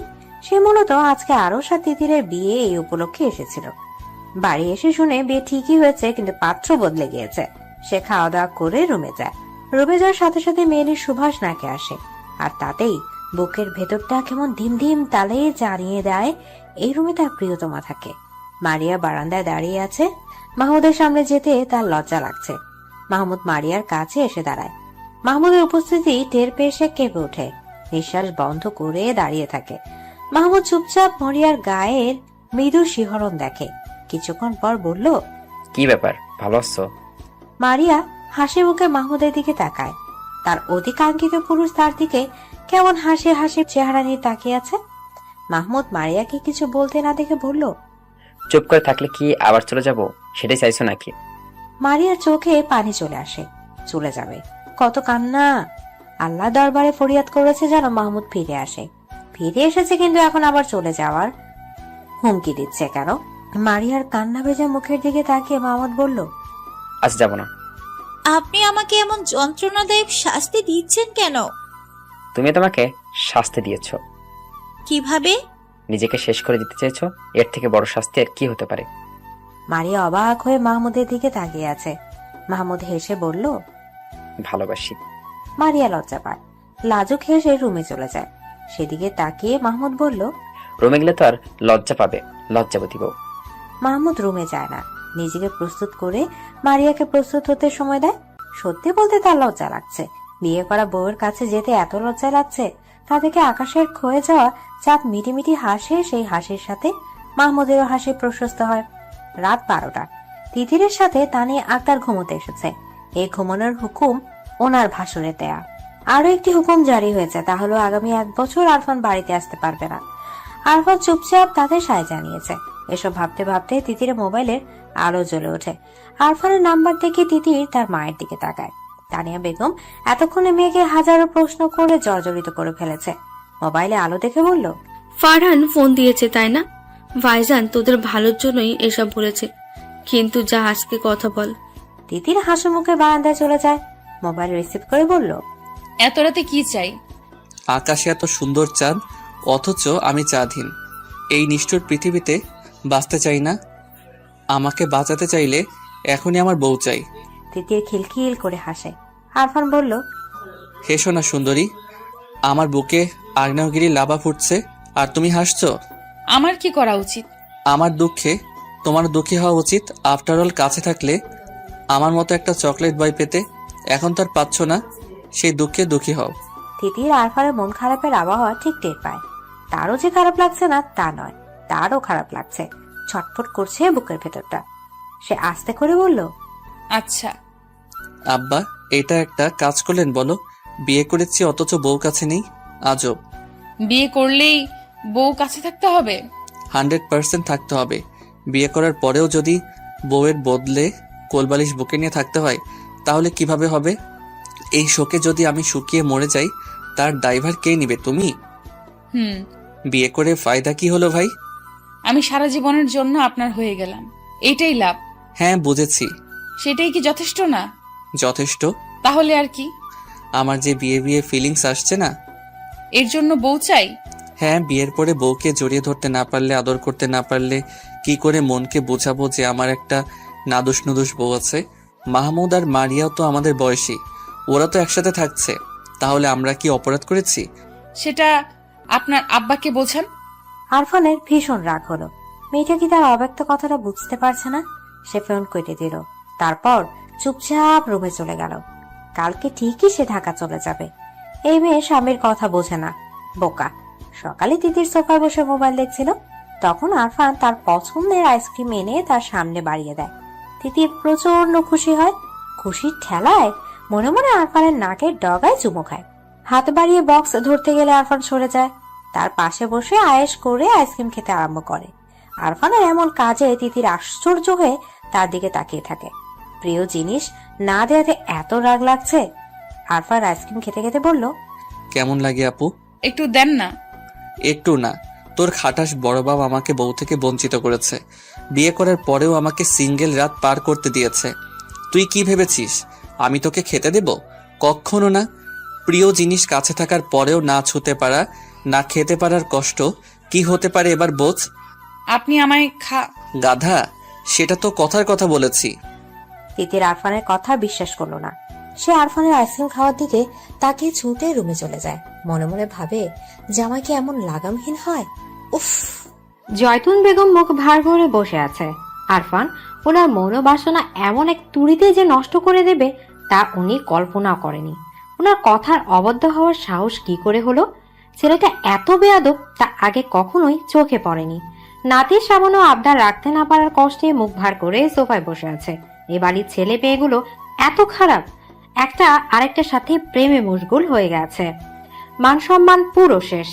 আরো রুম থেকে বেরিয়ে তার নানির বিষণ্ণ চেহারা দেখে তাকিয়ে ভ্রু কোচকায়। তার নানি আর মা একটু বেশি প্রতিক্রিয়া জানাচ্ছে, যা মোটেও শোভন না। হ্যাঁ, সে তিতিরকে পছন্দ করেছিল। বিয়ে করার আশা বুকে মাথা নাড়া দিয়ে উঠেছিল। কালকে তিতির আর আরফানকে স্বামী স্ত্রী রূপে দেখে তার যে খারাপ লাগেনি এটা একদম মিথ্যে কথা। তারও কিঞ্চিত খারাপ লেগেছে। ঘন মেঘে মনটা নিমিষে ভরে গিয়েছিল, কিন্তু সে তো আর বাচ্চা না। সঠিক ভুল বোঝার ক্ষমতা তার রয়েছে। সে তিতিরকে পছন্দ করেছে। বিয়ের প্রস্তাব দেওয়ার আগে তিতিরের থেকে সম্মতি নেওয়া উচিত ছিল। ওর পছন্দ অপছন্দ আছে কিনা সেটা জানা উচিত ছিল, কিন্তু সে তা না করেই বিয়ের আয়োজন শুরু করেছে। কিন্তু তার পছন্দে কি বিয়ে হবে? সে পছন্দ করেছে তিতিরকে, কিন্তু তিতির সে যে পছন্দ করে আরফানকে। দুজনের মতোই তো বিয়ে হয়, একজনের তো কিছুই হয় না। এখন অবশ্য আরফানের কোনো আফসোস নেই। তিতির আরফানের কাছে সুখী, সেও না হয় তার সুখ সন্ধানে পাখি খুঁজে নেবে। কিন্তু তার নানির প্রতিক্রিয়া সবার চোখে পড়ার মতো। আরুষের ধারণা জয়তুন বেগমের এমন প্রতিক্রিয়ার জন্যই তার মামা আরফান আর তিতিরকে এমন শাস্তি দিয়েছে। বিয়ে করার পরেও আলাদা থাকবে এমন হবে কেন? এটা কি ঠিক? সে জয়তুন বেগমের কাছে গিয়ে বসে। নানি, জয়তুন বেগম নাতির দিকে তাকায়, কিন্তু কোনো কথা বলে না। আরস তার নানির নিঃসুপ চেহারার দিকে তাকিয়ে বলল, নানি তোমার কি মন খারাপ? না, তোমরা ব্যাপারটা শুধু শুধুই বাড়াচ্ছ। তোর চাওয়াটা পূরণ করতে পারলাম না, তিতিরকে এনে দিতে পারলাম না। নানি, তিতিরকে আমি পছন্দ করেছিলাম তাই বিয়ে করতে চেয়েছি, কিন্তু তিতির আরফানকে ভালোবাসে। তিতির কি কোনো পণ্য নাকি যে কিনে আনবো? তিতির যদি কোনো পণ্য হতো তাহলে আমি আমার সর্বস্ব দিয়ে হলেও তিতিরকে আমার করে নিতাম। এখন অন্য কাউকে নিজের করে নেব। দেশে কি মেয়ের অভাব নাকি? তুমি আর আম্মা এমন করা বন্ধ করো। কি করলাম আমরা? এমন মন খারাপ করে থাকো বলেই তো মামা আরফানকে এমন শাস্তি দিল। ভালো হয়েছে। এটা ভালো হলো কি করে? ওরা এখন স্বামী স্ত্রী, তাদের আলাদা করার সিদ্ধান্ত কখনোই ভালো হতে পারে না। আমি কি করতে পারি? তুমি মামাকে বললে মামা নিশ্চয়ই এত বড় সিদ্ধান্ত নেবে না। জয়তুন বেগম আরুষকে যেমন ভালোবাসে তেমনি আরফান আর তিতিরকেও ভালোবাসে। আরুষের মনোবাসনা পূরণ করতে না পেরে তাদের উপর ক্ষুব্ধ হয়েছিলেন, কিন্তু বিয়ে যেহেতু হয়ে গিয়েছে এখন আর আলাদা করা আসলে ঠিক হবে না। একে অপরের উপর সম্পূর্ণ অধিকার রয়েছে। শাহাবুদ্দিন খান আর মহিবুল্লাহ খান একসাথে বসে আছে, দুজনেই বিভ্রান্ত। মায়ের কথা রাখতে পারেনি, তাই তাদের মুখ বিমর্ষ। জয়তুন বেগমকে দেখে শাহাবুদ্দিন খান নড়ে চড়ে বসে বলল, আম্মা, আপনার কথা রাখতে পারিনি, আমি লজ্জিত। আম্মা, আপনি চাইলে ওদেরকে আরো বড় শাস্তি দিতেও পারবো। জয়তুন বেগম মাথা নেড়ে না করে, ছেলেদের নিজের মনোবাসনা জানায়। শাহাবুদ্দিন আর মহিবুল্লাহ দুজনেই জানে তাদের সিদ্ধান্তটা ভুল ছিল, কিন্তু ছেলে মেয়ে অনুমতিবিহীন এমন কাজ করে ফেলতে প্রচুর রাগ হয়েছিল। পারতপক্ষে তারা দু ভাই মায়ের বাধ্যগত সন্তান। ছেলে মেয়ের এমন কাজে শুধু ওনারা না, বিশেষ করে জয়তুন বেগম অখুশি ছিলেন। এখন মায়ের সিদ্ধান্ত শুনে তারা চুপচাপ বসে থাকে। শাহাবুদ্দিন খান গলা উঁচিয়ে ওনার স্ত্রী সালমা বেগমকে ডাকে, আরফানকে ঢাকা যেতে নিষেধ করে। ছেলে ঢাকা না যেতে বলার কারণ শুনে উনি খুশি হয়ে যায়। আর কারো নজরে না পড়লেও ছেলের গম্ভীর বিষণ্ণ চেহারা ওনার নজরে ঠিকই পড়েছে। সারাটা দিন কেমন ছটফট করে কাটিয়েছে। উনি দেরি না করে ছুটে রুমের দিকে যায়। আরফান ঠুস ঠুস করে প্রয়োজনীয় জিনিসপত্র ব্যাগে নিচ্ছে। রাগে নাকের পাটাতন ফুলে ফুলে শ্বাস বের হচ্ছে। তার বাপ তার সাথে এত বড় শত্রুতা কি করে করতে পারলো? কতদিনের আশা ছিল তিতিরকে নিজের করে পাওয়ার, কিন্তু এখন বিয়ে করার পরে কাছে পাবে দূরের কথা, একটু কথা বলারও ফুরসত মিলছে না। আর তিতির গাধাটাও চোখের ইশারায় কিছুই বোঝে না। আরফান কয়েকবার কাছে ডেকেছে, কিন্তু ও দূরে দাঁড়িয়ে ছলছল চোখে তাকিয়ে থেকেছে। আরফান মনে হচ্ছে সে উত্তাল সমুদ্রে আছে, ঘূর্ণিঝড়ে তাণ্ডবে সে ছিন্ন ভিন্ন হয়ে যাচ্ছে। তখনই সালমা বেগম এসে তাকে শাহাবুদ্দিন খানের কথাটা বলে। ওনার বলা কথাটা যেন উত্তপ্ত মরুভূমির মাঝে এক পশলা বৃষ্টির মতো আরফানের মনকেও শীতল করে দিল। গোছানো ব্যাগ বেছানার এক পাশে রেখে সে বসে পড়ে। রাত 12টা। মাহমুদ খাটে বসে মারিয়ার দিকে তাকিয়ে আছে। মারিয়া অনেকক্ষণ যাবৎ মাথার চুল আঁচড়াচ্ছে। আয়নার সামনে দাঁড়িয়ে আঁচড়ানো চুল আবার আঁচড়াচ্ছে, হাতকে যেন মাথার চুল সব প্যাচ লেগে গেছে। মাহমুদ এক দৃষ্টিতে মারিয়ার দিকে তাকিয়ে আছে, তার মুখে মিষ্টি হাসি। মারিয়া আয়নার মাঝে মাহমুদের এমন দৃষ্টি দেখে চুপসে যায়। গতকাল রাতে মাহমুদ বারান্দা থেকে আসার পূর্বে সে ঘুমিয়ে গিয়েছিল। আসলে ঘুমানোর ভান করেছিল, যেন মাহমুদ কিছু বলার সুযোগ না পায়। কিন্তু তার চিন্তা ভাবনায় গুড়ে বালে দিয়ে মাহমুদ তার পরিকল্পনা বুঝে যায়। তাই তো লাইট অফ না করেই কাত হয়ে শুয়ে এক দৃষ্টিতে তার দিকে তাকিয়েছিল। মারিয়া মাঝে একবার চোখ খুলে এমন ড্যাব ড্যাব করে তাকিয়ে থাকতে দেখে মিহিয়ে যায়। আজ সারাদিন দূরে দূরে থেকেছে, ভুলেও রুমে আসেনি। অথচ যখন মাহবুব তাকে পাত্তা দিত না তখন সে ঠিকই পিছু পিছু ঘুরত। এই যে এখন তো লজ্জা লাগছে, আগে কোথায় ছিল এত লজ্জা? এখন মাহমুদ কাছে আসলেও যেন ভয়ে বুকটা ধিমধিম করে ওঠে। এই মানুষটা জন্য কত নামাজ পড়ে আল্লাহর কাছে ফরিয়াদ জানিয়েছে, তা একমাত্র সে আর তার আল্লাহ জানে। কালকে রাতে না হয় ঘুমিয়ে যাওয়া নাটক করে পার পেয়ে গিয়েছিল, কিন্তু আজকে পার পাবে কি করে? এত সব ভাবনার মাঝে মারিয়া খেয়াল করে মাহমুদ বিছানা থেকে উঠে দাঁড়ায়, ধীরে ধীরে তার দিকে এগিয়ে আসছে। চুলে কি হচ্ছে? কিছু না। মাহমুদ হাসে। চুল আঁচড়ানোর বাহানায় তার থেকে দূরে যাওয়ার সামান্য দূরত্বটুকু গুছিয়ে মারিয়ার হাতের চিরুনি তার হাতে টেনে নেয়। আলতো হাতে মারিয়া চুল আঁচড়াতে শুরু করে। চুল আঁচড়ানোর সময় মাহমুদের মৃদু হাতের স্পর্শে সে কেঁপে ওঠে। মাহমুদ স্ত্রীর সূক্ষ্ম কাঁপন টের পায়। কাঙ্ক্ষিত নারীর সান্নিধ্যে এসে তার বুক কেমন করে যেন ওঠে। মারিয়াকে পেছন থেকে আঁকড়ে ধরে। মারিয়া কুকড়ে যায়, কেঁপে ওঠে। মাহমুদের তপ্ত অধর মারিয়ার ঘাড়ে এসে লাগে। সে ছটফট করে ওঠে। মাহমুদ তাকে 5 কোলা করে কোলে নেয়। বিছানা শুয়ে মাহমুদ বলল, আজকেও কি ঘুমের ভান করবে? মারিয়া ঠোঁটের কোণে মুচকি হাসির রেখা ফুটে ওঠে। সে হাসে। মাহমুদ মারিয়ার ঠোঁটের কোণে লেগে থাকা হাসিতে হাত বুলিয়ে বলল, হাসলে হবে? কি করতে হবে? কালকে রাতে বলেছিলাম ভালোবাসি, তার উত্তর চাই।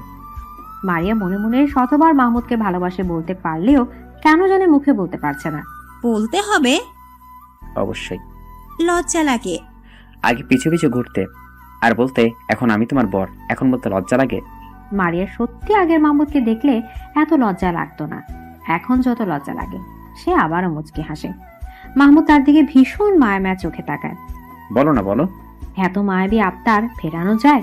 মারিয়া পারল না। সে মুগ্ধ চোখে মাহমুদের দিকে তাকিয়ে থাকে। মাহমুদ মারিয়ার চোখে চোখ রেখে বলল, আগে তো ভালোবাসি ভালোবাসি বলে পাগল করে ফেলতে, এখনো তো লজ্জা পাচ্ছ কেন? জানি না। লজ্জাবতী বউকে দেখলে ভালোই লাগছে, কিন্তু এই কথাটা বলতে হবে। মারিয়ার এত সুখ লাগছে, সে অতি সুখে সুখের হাসি হাসে। হাত বাড়িয়ে সামান্য দূরে থাকা মাহমুদের গলা আঁকড়ে ধরে ফিসফিস করে বলল, ভালোবাসি আমার সুপুরুষ। মাহমুদ মুগ্ধ চোখে হাসে। অধরে ছোঁয়া দেয় তার প্রিয়তমার কপালে। মারিয়া কিছু বলতে চায়, কিন্তু অতি শান্ত পুরুষ যেন অশান্ত হয়ে গিয়েছে। মারিয়াকে কথা বলার সুযোগ দেয় না। মারিয়া চোখ বুজে নেয়। উল্লাসে মুখরিত হয়ে হৃদয় প্রাঙ্গণ। আরফান রুমে এসে স্তব্ধ হয়ে দাঁড়িয়ে থাকে। সামনে আগাতে পারছে না। তিতির খাটের একপাশে বসেছিল। আরফানের আশার শব্দে উঠে দাঁড়ায়। আরফানকে এভাবে দাঁড়িয়ে থাকতে দেখে তিতির মাথা নিচু করে। আরফান হাসে, খুশি হয়। প্রিয়তমর লাজুক মুখের দিকে তাকিয়ে মনের ভেতরটা সুখে কানায় কানায় পূরণ হয়ে যায়। সে এগিয়ে আসে, তিতির হাসতে গিয়ে কেটে ফেলে। আরফানের হাসি মুখ নিমিষে হতভম্ব হয়ে যায়। এগিয়ে গিয়ে তিতির মুখটা হাতের আঁচড়ায় তুলে বলল, কি হলো? তুমি আমার কাছে, সেটা আমার বিশ্বাস হচ্ছে না। কেন? জানি না। আমি তোমার খুব কাছে ছুঁয়ে দেখো, তাহলে বিশ্বাস হবে। এমন রাতে কাঁদতে হয় না তিতির সোনা, শুধুই আদর করতে হয়। নরম মোলায়েম হাতের আঙুলে নিজের আঙুল দিয়ে পেঁচিয়ে বলল। তিতির। আরফানের কণ্ঠে এমন কিছু ছিল যেটা তিতিরের বুকের ভেতরটা একদম ছাড়খাড় করে দেয়। প্রচন্ড বাতাসে নাড়িয়ে দেয়। সে আরফানের দিকে তাকায়। আরফান কেমন আদর মাখা মায়াবী চোখে তাকিয়ে আছে। আরফান তিতিরকে ছেড়ে দিয়ে দাঁড়ায়। তিতিরের শরীর মৃদু কাঁপছে।